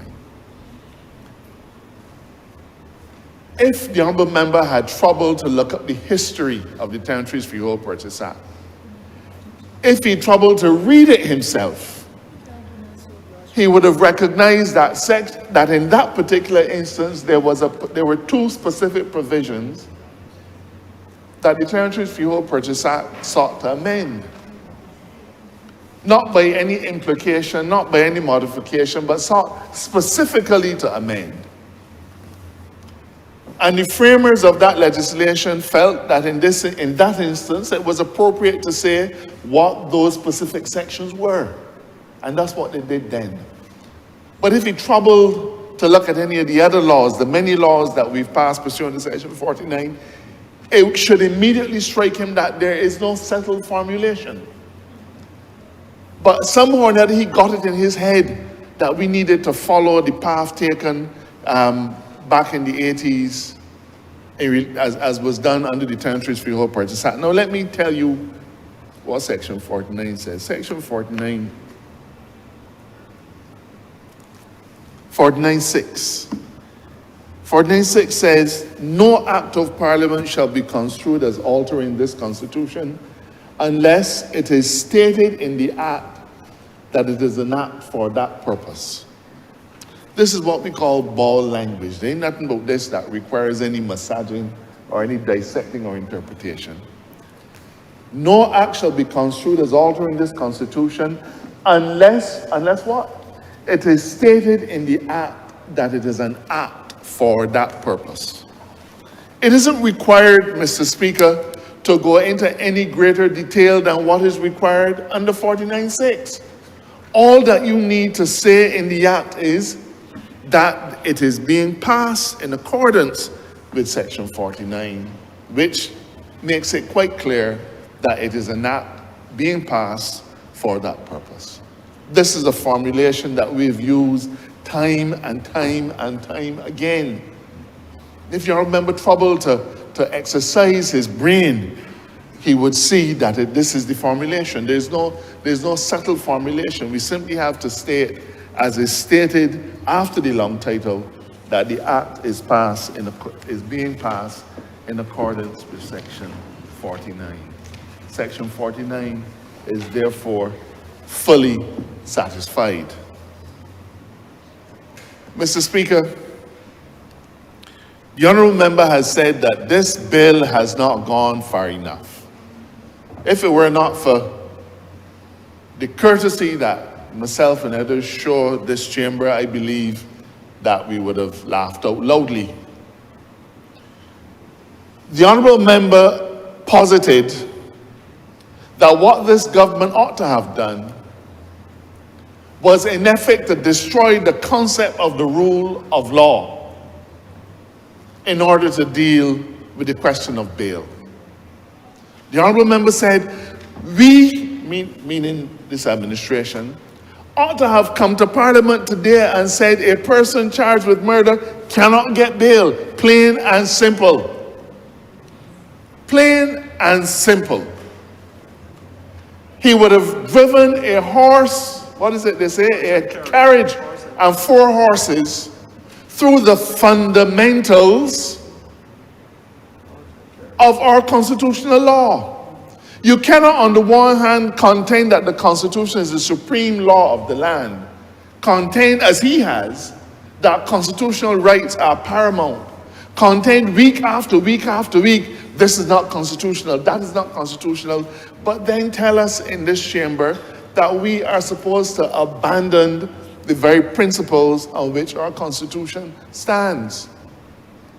The Honourable Member is saying that this legislature should remove any discretion from any judge whatsoever and simply say a person charged with murder cannot get bail. Full stop. No ifs, ands, or buts. No judicial discretion. We as a parliament should determine that a man charged with murder cannot get bail, and that is to be the end of the story.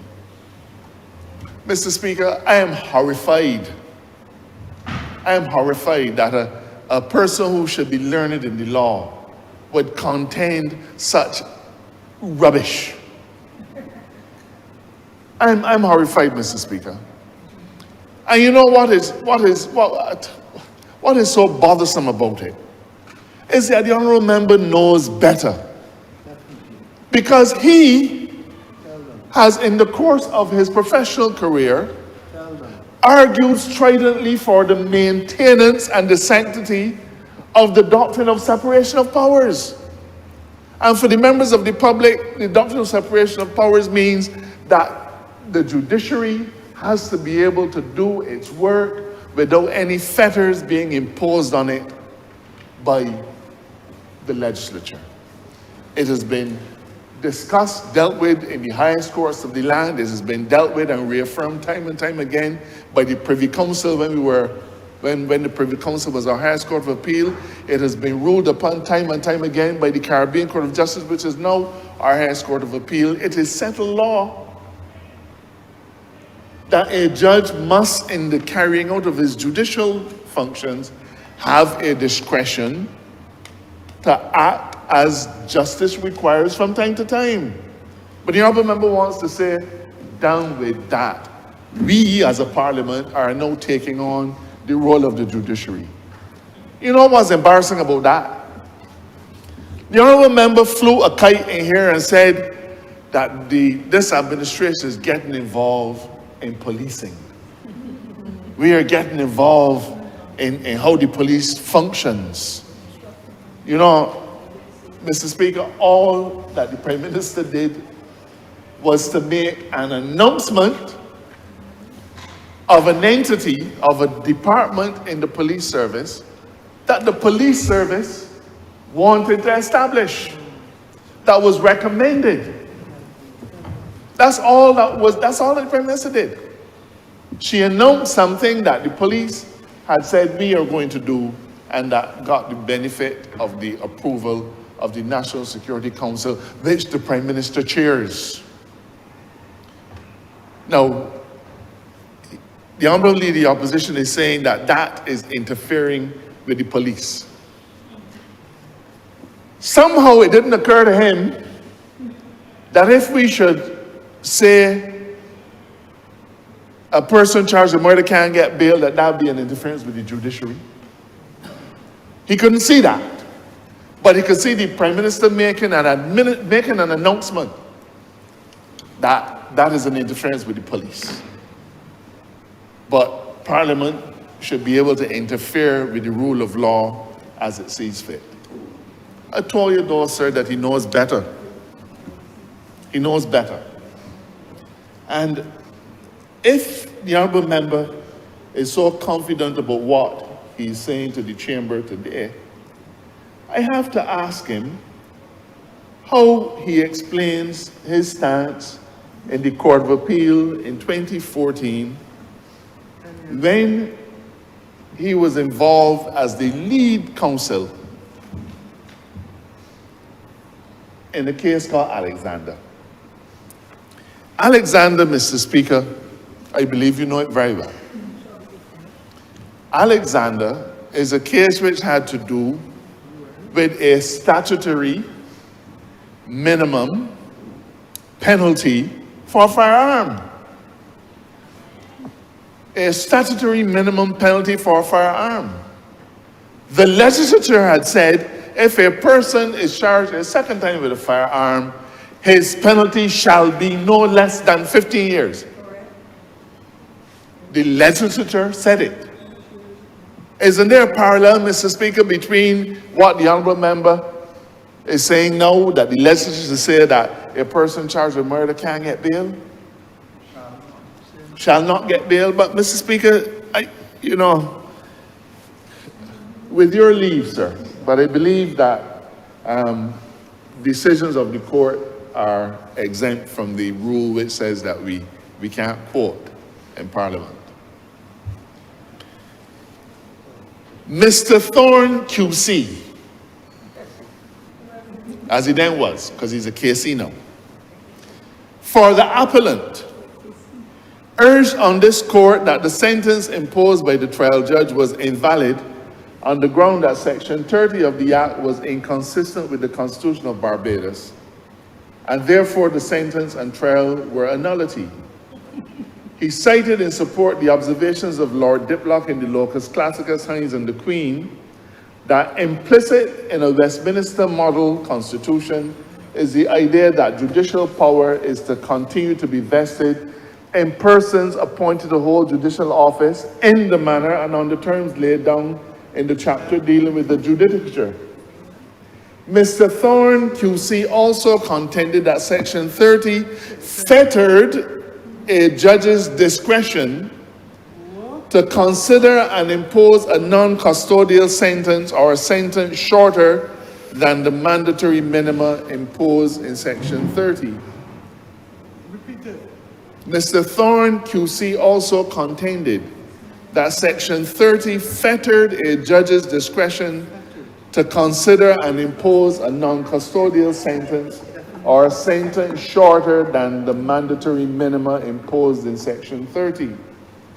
He referred to Bovell and Bain and Marie, noting the need for discretion to afford judges the flexibility to impose a sentence commensurate with the offense. He argued that sentencing is the exclusive province of the judiciary and that there should be no trespass, the way he speaks in here, that kind of language, and that there should be no trespass on that province by the legislature or the executive.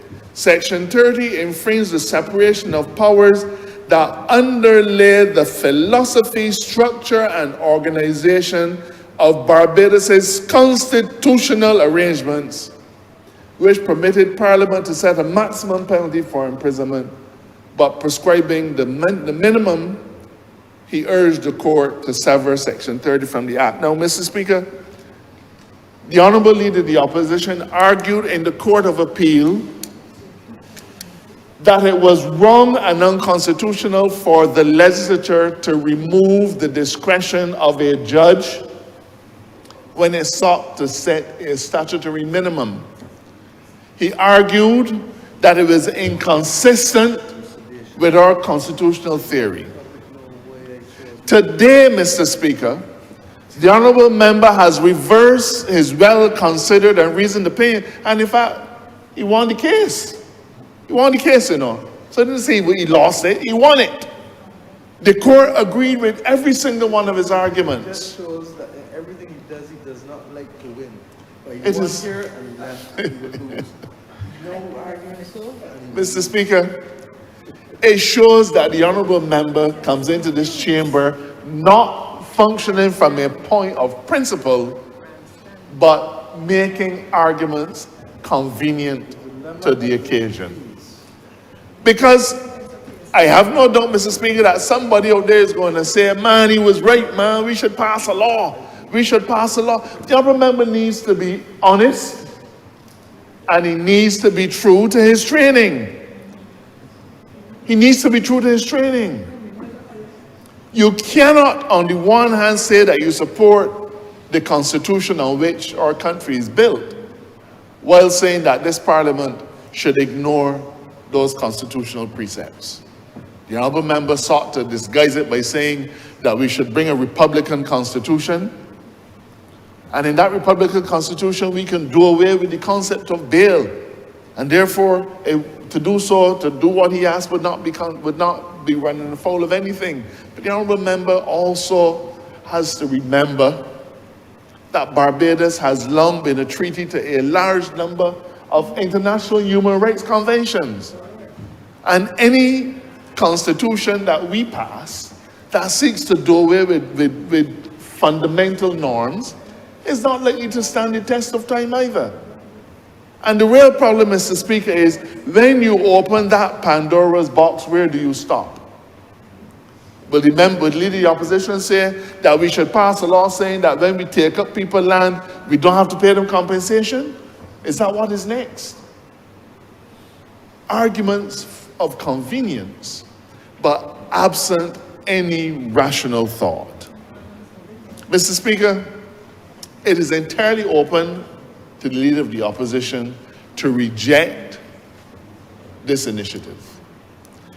I don't know what his senators will say, but I have to assume that when the leader of the opposition speaks, he speaks on behalf of all of the members of the opposition and all of the organs of the opposition party.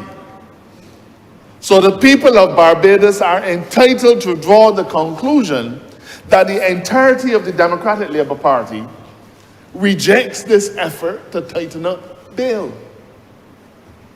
There's nothing else that we can think, sir. This is his position. He leads the troops. So we have to assume that the troops, unless they say otherwise tomorrow and in other places, we have to assume that his stance in this chamber this morning represents the considered stance of the Democratic Labour Party. Mr. Speaker, that is worrisome. As I mentioned this morning, as the Prime Minister has reiterated, on matters of national security, the opposition has a voice and they have a role to play. We have breached decades of protocol in the past by briefing the leader of the opposition, not this one, but the previous one, because we understood and recognized that he too has a constituency in this country to protect and to represent. The leader of the opposition today has spoken on behalf of his constituency. They have drawn their line in the sand and said they do not support this effort. But as I said, Mr. Speaker, his call for an amendment to the Bail Act was hardly sincere to begin with. It was impossible for it to be sincere because the very thing that he asked for publicly, we, including him, had already done in 2019. So he either showed his ignorance or a presage the fact that he was going to come into this chamber and skylark over a serious issue. Each one is as bad as the other. Mr. Speaker, this bill, even though we didn't take weeks to prepare it, it did receive the considered attention, as the Prime Minister mentioned, of a significant number of legal luminaries, and to them, I'm very grateful for their attention. It required us to look at jurisdictions, South Africa, Bermuda, and others, to see what they have done. It required us to look at their court decisions. It required us to look at their constitutions. It required a significant amount of work, including from the drafters of my office, who literally dropped everything that they were doing to put us in a position to be able to bring this bill today. They didn't murmur because they understood that the next life that they might be saving might be their own or someone connected to them. Mr. Speaker, this bill may not be perfect, but we are committed to doing everything that we can to ensure that Barbados does not continue the slide. The Honourable Member said that we are on a precipice. I don't agree with him. I differ from him greatly. We are not on any precipice. The situation in Barbados is one that is manageable, and we are managing it. We can manage it better if the opposition would play their part. We can manage it better if the parents and the communities that used to be the safety net for our youngsters, if they too played a greater role. But we are not on any precipice. It suits him to come in here and to portray that Barbados is about to crash. No, sir. Not under this administration, not under our watch. The crashing is left for the side that he now leads. We've held faith, we've kept the faith with the people, committed resources, done everything that we had to do to keep Barbados afloat. And therefore, Mr. Speaker, it gives me the greatest of honor, on behalf of this chamber, to move that this bill be read a second time.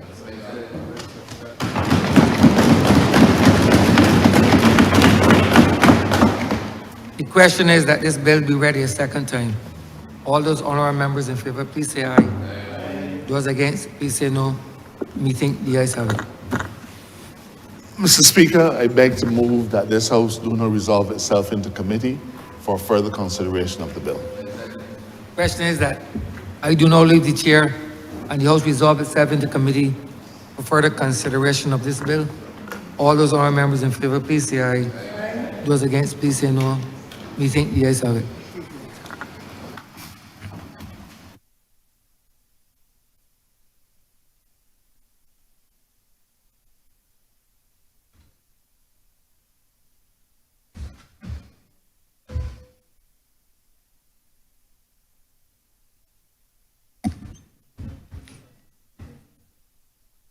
This Honourable House is now in committee.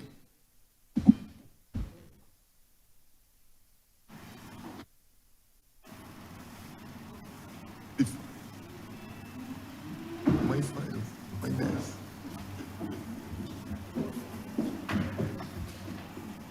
Yeah, agree.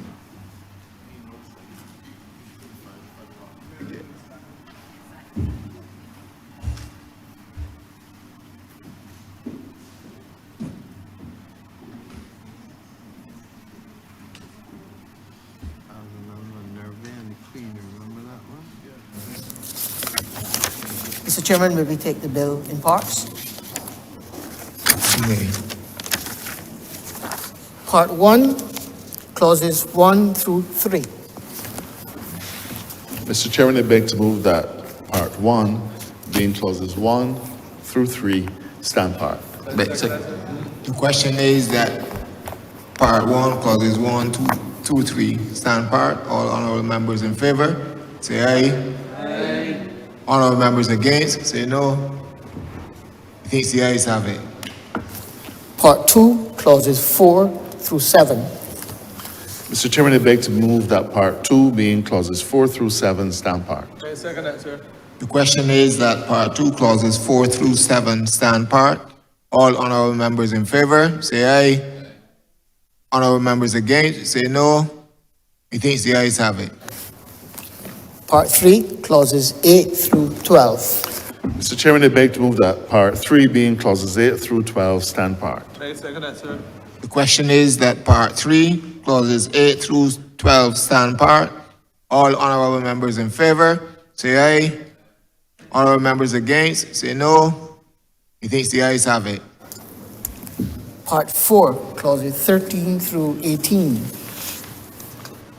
Mr. Chairman, I beg to move that Part 4, being clauses 13 through 18, stand part. I second that, The sir. question is that Part 4, clauses 13 through 18 stand part. All honourable members in favour, say aye. Honourable members against, say no. Methinks the ayes have it. Part 5, clauses 19 through 29.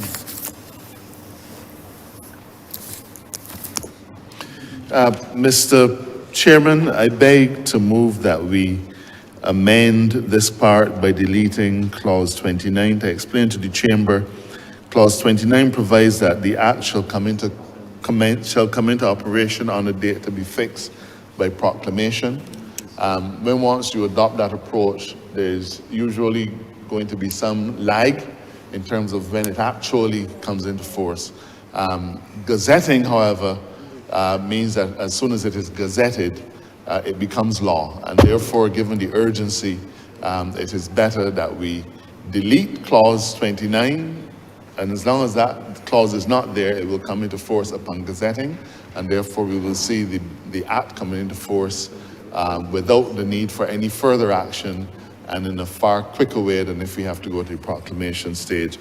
So with that explanation, I beg to move that Part 5, I beg to move that clause 29 be deleted, and that clause... Beg to second that, sir. Put that question. The question is that clause 29 be deleted. All honourable members in favour, say aye. Honourable members against, say no. Methinks the ayes have it. 5 is amended, no pass. I beg to move, Mr. Chairman, that Part 5 as amended, now being clauses 19 through 28, stand part. Beg to second that, sir. The question is that Part 5, clauses 19 to 28 as amended stand part. All honourable members in favour, say aye. Honourable members against, say no. Methinks the ayes have it. Schedule. Beg to move that the schedule be the schedule to the bill. Beg to second.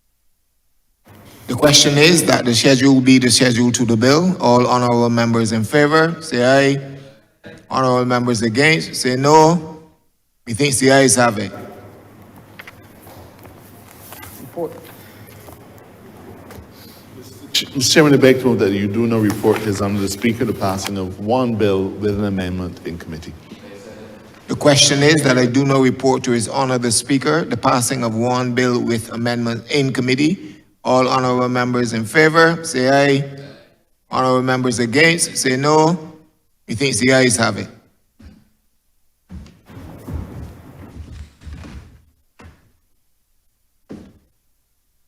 Chairman of committees that report on the passing of one bill with amendments in committee. Mr. Chairman, I beg to move that this bill be read a third time. Question is that the bill be read a third time. All those honourable members in favour, please say aye. Aye. Those against, please say no. We think the ayes have it. Mr. Chairman, I beg to move that this bill do now pass and be cited as the Bail Act of 2024. Honourable member, this bill requires a constitution, a two-thirds majority.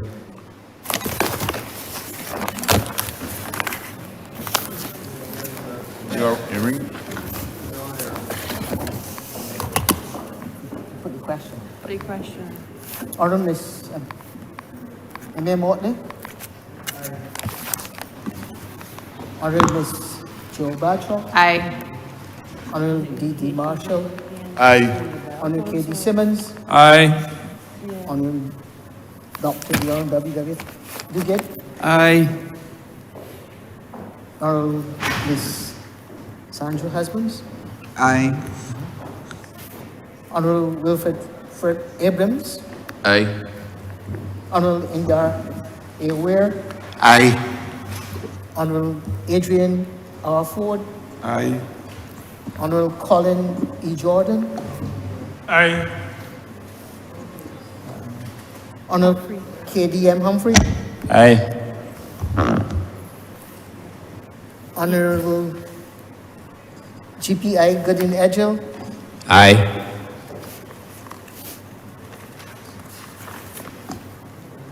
Marsha Cattle. Next page. Marsha Cattle. Right there. Number 18. Here. Honourable Marsha K. Kettle, Yes. New row now. Mr. Neil Rowe, Aye.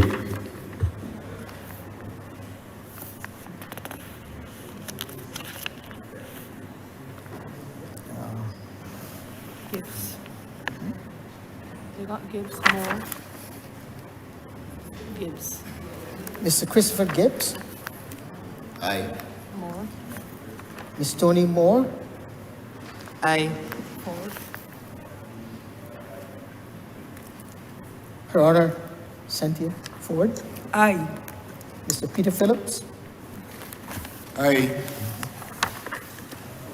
McConnell. Honourable Ms. Kay McConney, Aye. Honourable Ms.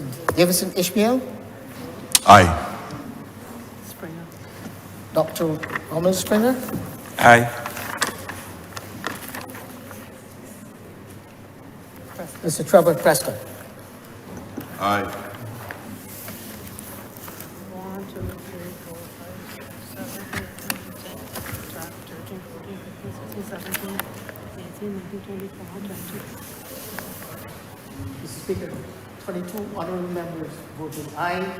There were no abstentions and there were no noes. Having reached the constitutional requirement, this bill stands passed.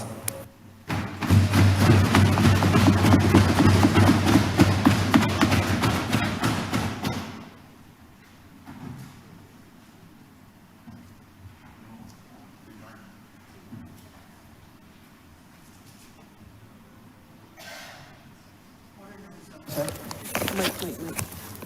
In the name of the Honourable Attorney General,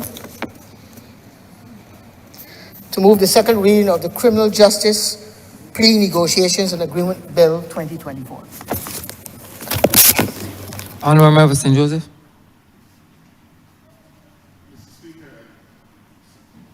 I suppose I could begin by repeating the oft-said words, the hour is late. But notwithstanding the hour being a little advanced, I want to take this opportunity to introduce to this chamber and to ask for support of a bill called the Criminal Justice Plea Negotiation and Agreement Act 2024. I hardly imagine, Mr. Speaker, that there's any person in this chamber who has not watched criminal pictures on TV and heard the term used in those pictures, plea bargain. And in essence, it's just the title that we give to an arrangement where an individual who is charged with an offense or multiple offenses is able to negotiate a lesser charge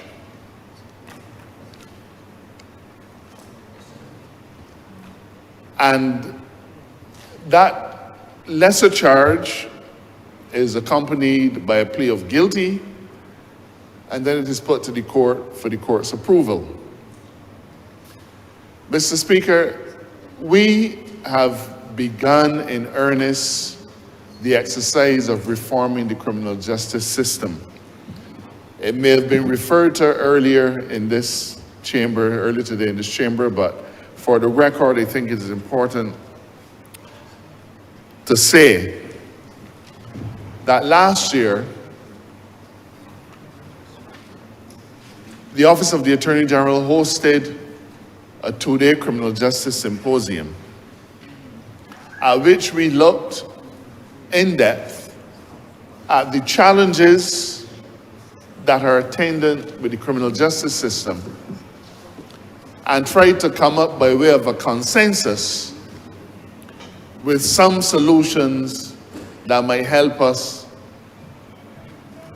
to deal with those challenges. One of our principal challenges, sir, has been the time it takes for matters to go from arrest through trial and either conviction or acquittal. Now, Mr. Speaker, by bringing this act to Parliament, we are not breaking new ground, because all across the region, and perhaps I should say certainly in Trinidad and in Jamaica, Bahamas and Belize, there are examples of plea bargaining legislation that are used to remove the need for a full criminal trial and move matters through the system quickly and reduce the amount of manpower resources that are required to see a matter through. Now, Mr. Speaker, plea bargaining already happens in Barbados in an informal way. I believe that you, in your private capacity, will have been involved in instances where you will say, look, you've charged my client with this, he's willing to plead guilty of a lesser offense, and, you know, if the prosecution agrees, you do that. But the fact is that there are no rules that are attendant with those informal arrangements. Nobody is bound to do anything. You can strike such a bargain with the prosecutor, and when you get to court, the prosecutor saying no, the court saying no, everybody saying no, and you've wasted your time and your effort. A properly functioning plea bargaining system must have clear rules which are fair to both the accused and to the state, and the arrangements must be transparent. I have sat in various fora and listened to the experience in Jamaica, in Trinidad, in Belize, where all of their DPPs and defense lawyers have spoken glowingly about the effectiveness of plea bargain legislation. It cuts down on the need for expensive trials. Certainly the accused will get to save in legal fees. But the time it takes for the police to prepare a trial, witnesses to attend trial to give evidence, sometimes a trial lasting many days, juries to appear to decide on guilt or innocence, judges to do summations and so on. A criminal trial does not happen in an hour or 45 minutes the way it happens on television. In fact, it is a long and arduous process. By bringing plea bargaining legislation where a prosecutor is able to reach out to an accused person's attorney or the other way around to say, can we come to an agreement, is an invaluable thing, sir, in helping us to move our criminal justice system along quickly. There are a couple of things that I would like to make mention of. First of all, this bill provides for a system of plea bargaining or plea negotiations for indictable matters. However, it doesn't mean that plea bargaining is not available before the indictment is preferred. The Act provides that a plea bargain or a plea negotiation can take place at any time. This is not yet part of our law, and therefore we can't say what we expect will happen. But there are important anecdotal instances, especially in Jamaica, where individuals have been charged. and based on the strength of the evidence before them, even before the indictment is preferred, the prosecutor is able to say, look, boy, we got you cold. We got video, we got audio, we got witnesses, we have fingerprints, we got all kinds of things. All kinds of things. And they can say this to an accused person even before the process is completed, even, Mr. Speaker, before they are arrested. Even before they're arrested. The door is open by virtue of this legislation to say a plea bargain arrangement can be struck then. And an accused person who is cooperative with the state at that point in time would be able to benefit from far more generous discounts in terms of sentencing and save the system from the energy and effort in terms of a trial. So a plea bargain is available to an accused person not just immediately before the trial starts, as most people would imagine.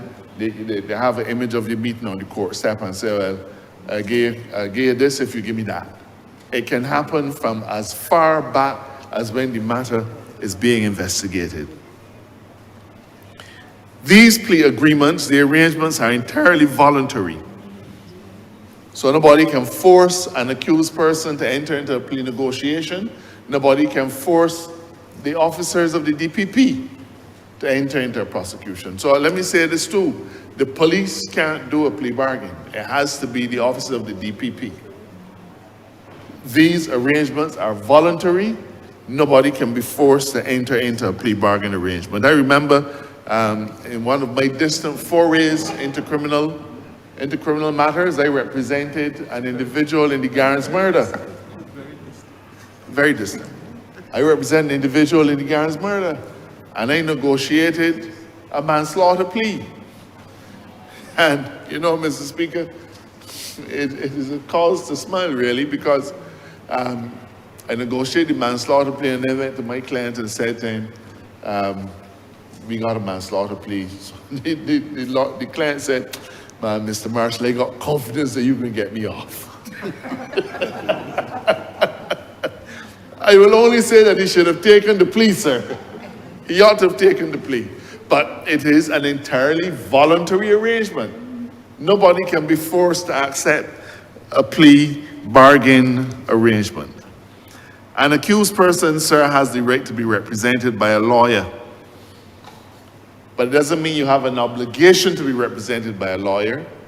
You have the right to be if you so choose, but if you decide that you don't want a lawyer, there are various documents that you will sign saying that I have dispensed with my right to have a lawyer. And the reason for this is quite simple. A DPP with a wealth of experience is not going to be on even terms with an accused person, sometimes who is afraid, sometimes completely bewildered, does not understand the niceties of the law. Those things are all possibilities, and really it is preferred if an individual has an attorney. Because the attorney, from attorney to attorney, you would be operating on even terms. But there are individuals who say, I am my own lawyer.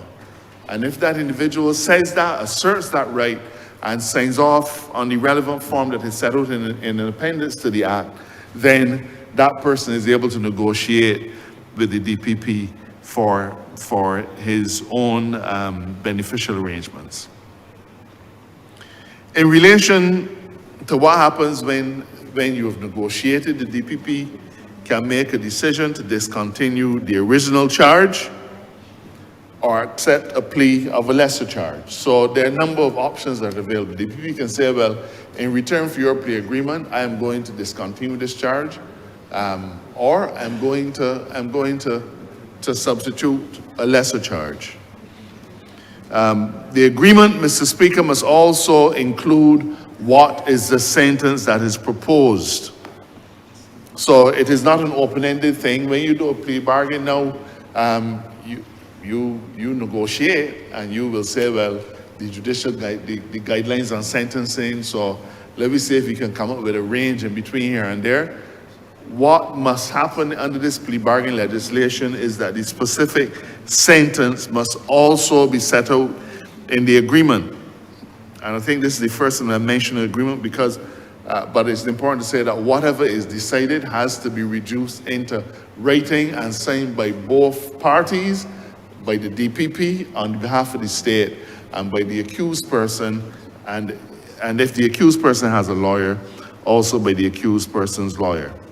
So the proposal must include what sentence is to be imposed. And if the judge accepts the plea agreement, Mr. Speaker, then the sentence that is stipulated in the agreement will be the sentence that is imposed. But Mr. Speaker, it is a matter always for the judge to decide whether he accepts the plea agreement or not. And that is important.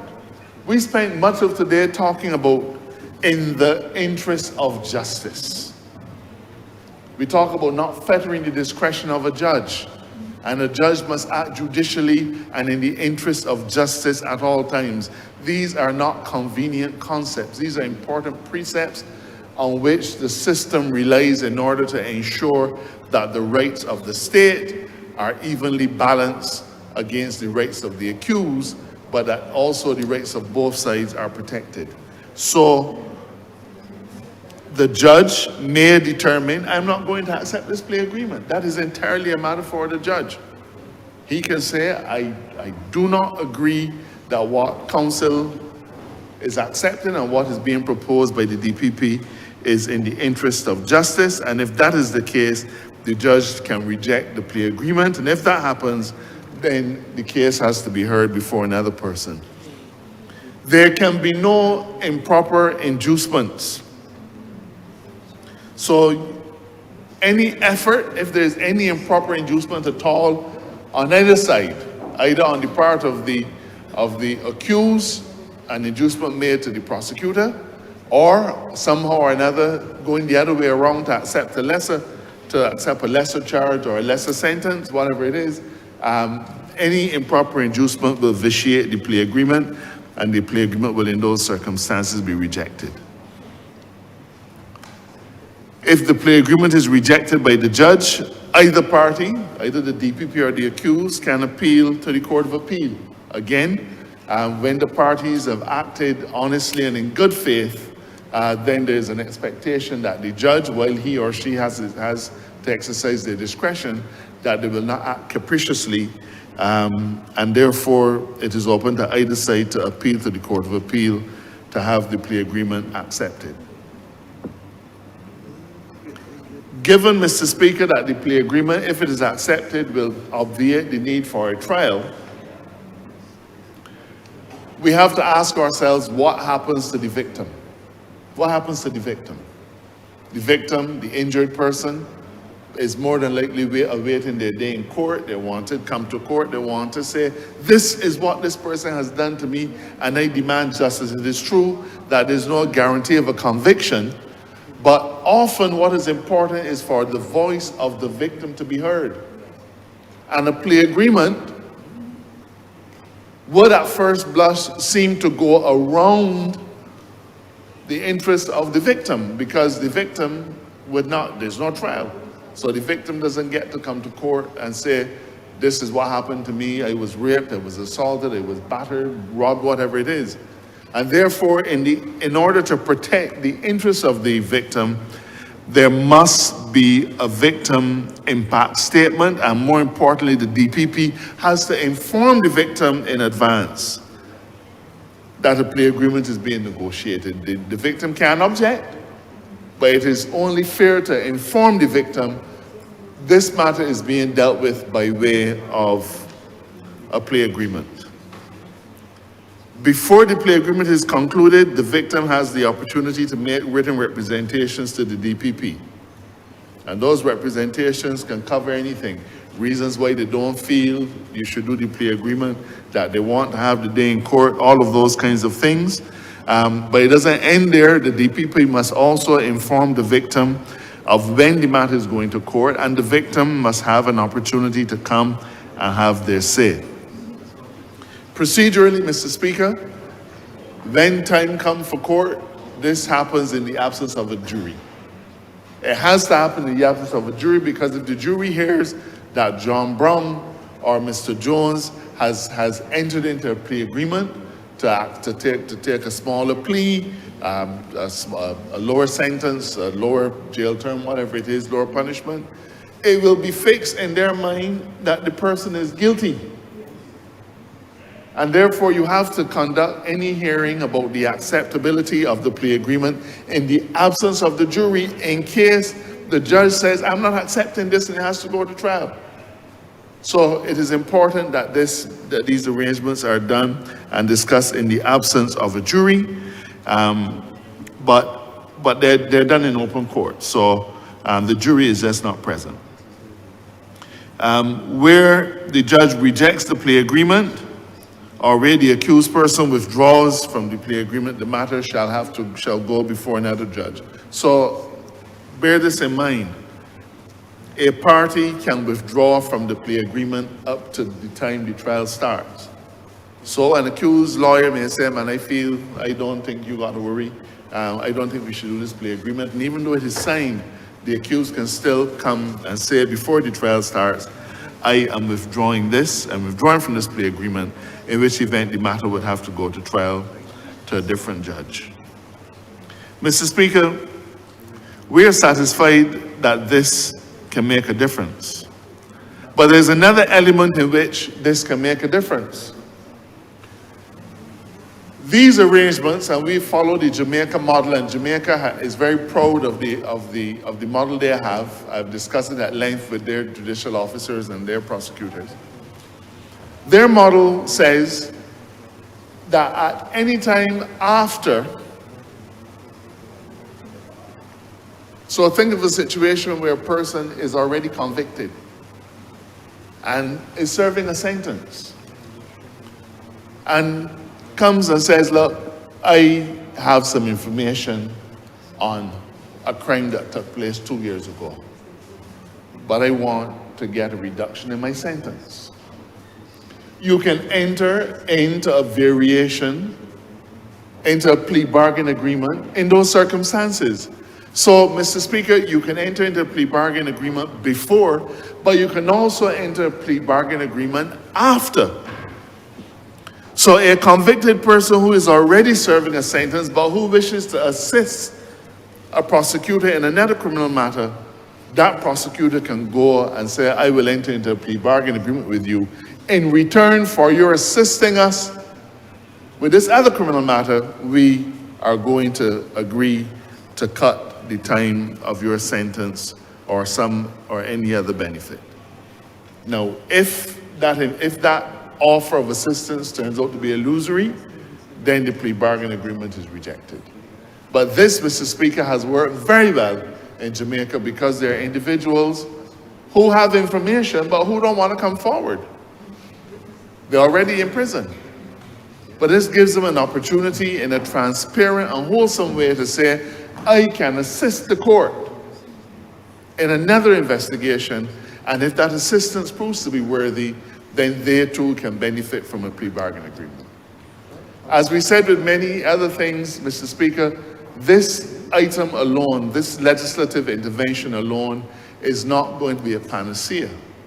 But when we add it to the judge alone trials, when we add it to new criminal justice rules, when we add it to the variety of different things that we are doing, we are beginning to see a criminal justice system that can move with alacrity and get things through. And Mr. Speaker, there are other things that we're coming.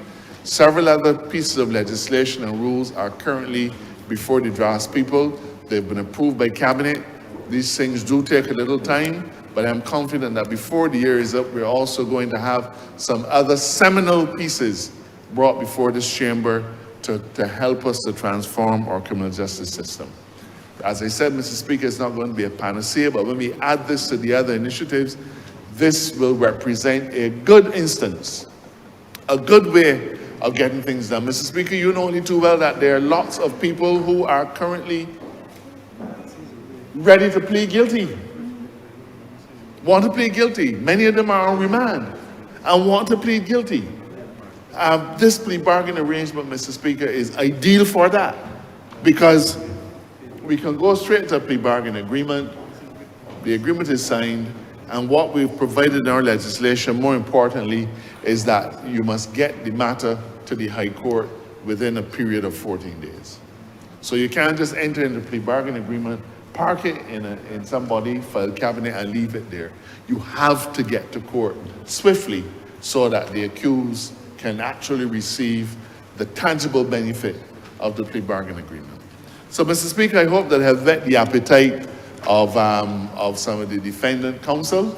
I believe that they will see this as an advantage to the system, as a method of helping to, it will reduce their fees, no doubt, but it will certainly leave them with a little bit more time on their hands to work on many, many other matters. I support this bill wholeheartedly. I've drawn significantly on the experience of other jurisdictions like Jamaica. Let me say too, sir, we are passing a lot of legislation, but unless all parties understand how the legislation works, we're going to get nowhere. Often, Mr. Speaker, we pass a law on this, we pass a law on that, but then once it leaves Parliament, nobody does anything. I have therefore issued an invitation on behalf of the Office of the Attorney General for the DPP and one of her deputies to come to Barbados during September. I anticipate, hopefully, that this bill will have become law by then. And the Office of the Attorney General will hold a symposium with all the stakeholders again. The prosecutors, the people from the Office of the DPP, the Defense Counsel, so the bar is going to be there. The police department is going to be there. Everybody who has an interest in this is going to be there so that we can actually role play. We can talk through what the law requires, what the experience of Jamaica is. Because even though the DPP may be chomping at the bit to do this, if we don't get the buy-in from the criminal bar, we will get nowhere. So we have to let the criminal bar understand that this is an advantage to them. But equally so, we also have to get the judges on board. The judges need to be able sometimes to say, why you all don't do a plea agreement with this? And so we're going to be hosting a symposium paid for by the Office of the Attorney General, where all the stakeholders will come in, spend the whole day looking at this legislation so that at the end of it, they'll be able to go out there and use it effectively. That is why we make these investments, Mr. Speaker. With those words, I commend this bill to this chamber and ask that it be read a second time.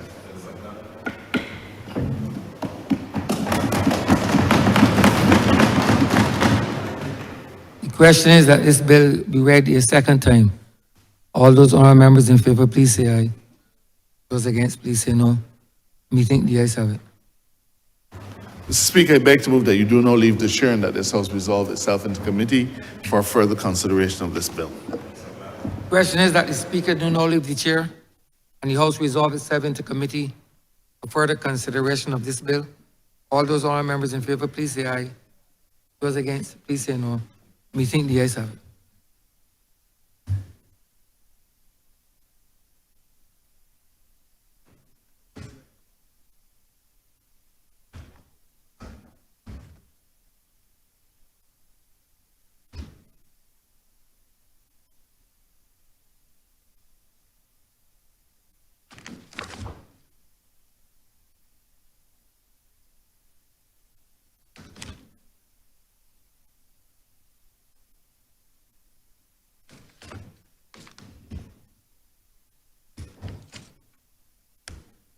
This Honourable House is now in committee.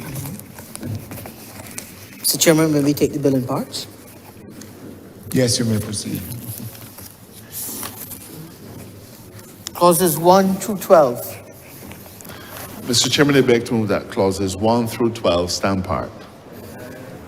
The question is that clauses 1 through 12 stand part. All honourable members in favour, say aye. Honourable members against, say no. You think the ayes have it? Clauses 13 through 24. Mr. Chairman, I beg to move that clauses 13 through 24 stand part. The question is that clauses 13 through 24 stand part. All honorable members in favor, say aye. Honorable members against, say no. We think the ayes have it. Clauses 25 to 35. Mr. Chairman, I beg to move that clauses 25 through 35 stand part. The question is that clauses 25 through 35 stand part. All honorable members in favor, say aye. Honorable members against, say no. He thinks the ayes have it. The schedule. Mr. Chairman, I beg to move that the schedule be the schedule to the bill. The question is that the schedule be the schedule of the bill. All honorable members in favor, say aye. Honorable members against, say no. He thinks the ayes have it. Mr. Chairman, I beg to move that you do not report to His Honor the Speaker the passing of one bill in committee. The question is that I do now report to His Honor the Speaker the passing of one bill in committee. All honorable members in favor, say aye. Honorable members against, say no. He thinks the ayes have it.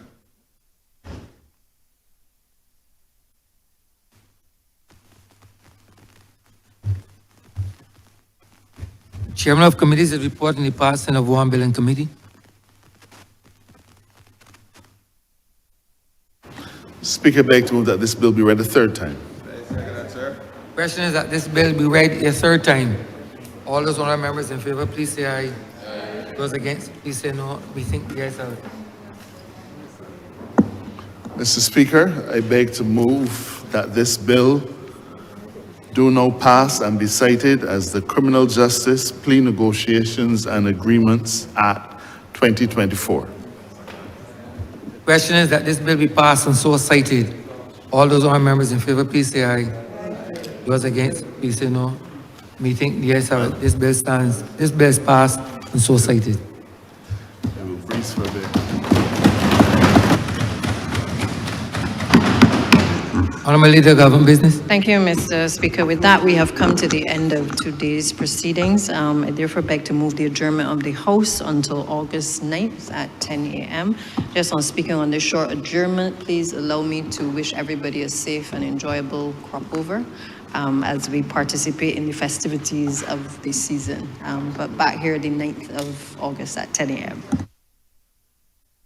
The question is that this honorable chamber be adjourned until Friday. That's Friday, correct? Friday, the 9th day of August at 10 a.m. in the forenoon. All those honorable members in favor, please say aye. Those against, please say no. Meeting the ayes have it. This honorable chamber stands adjourned until Tuesday, the 9th day of August. Friday, the 9th day of August, 2024 at 10 a.m. in the forenoon.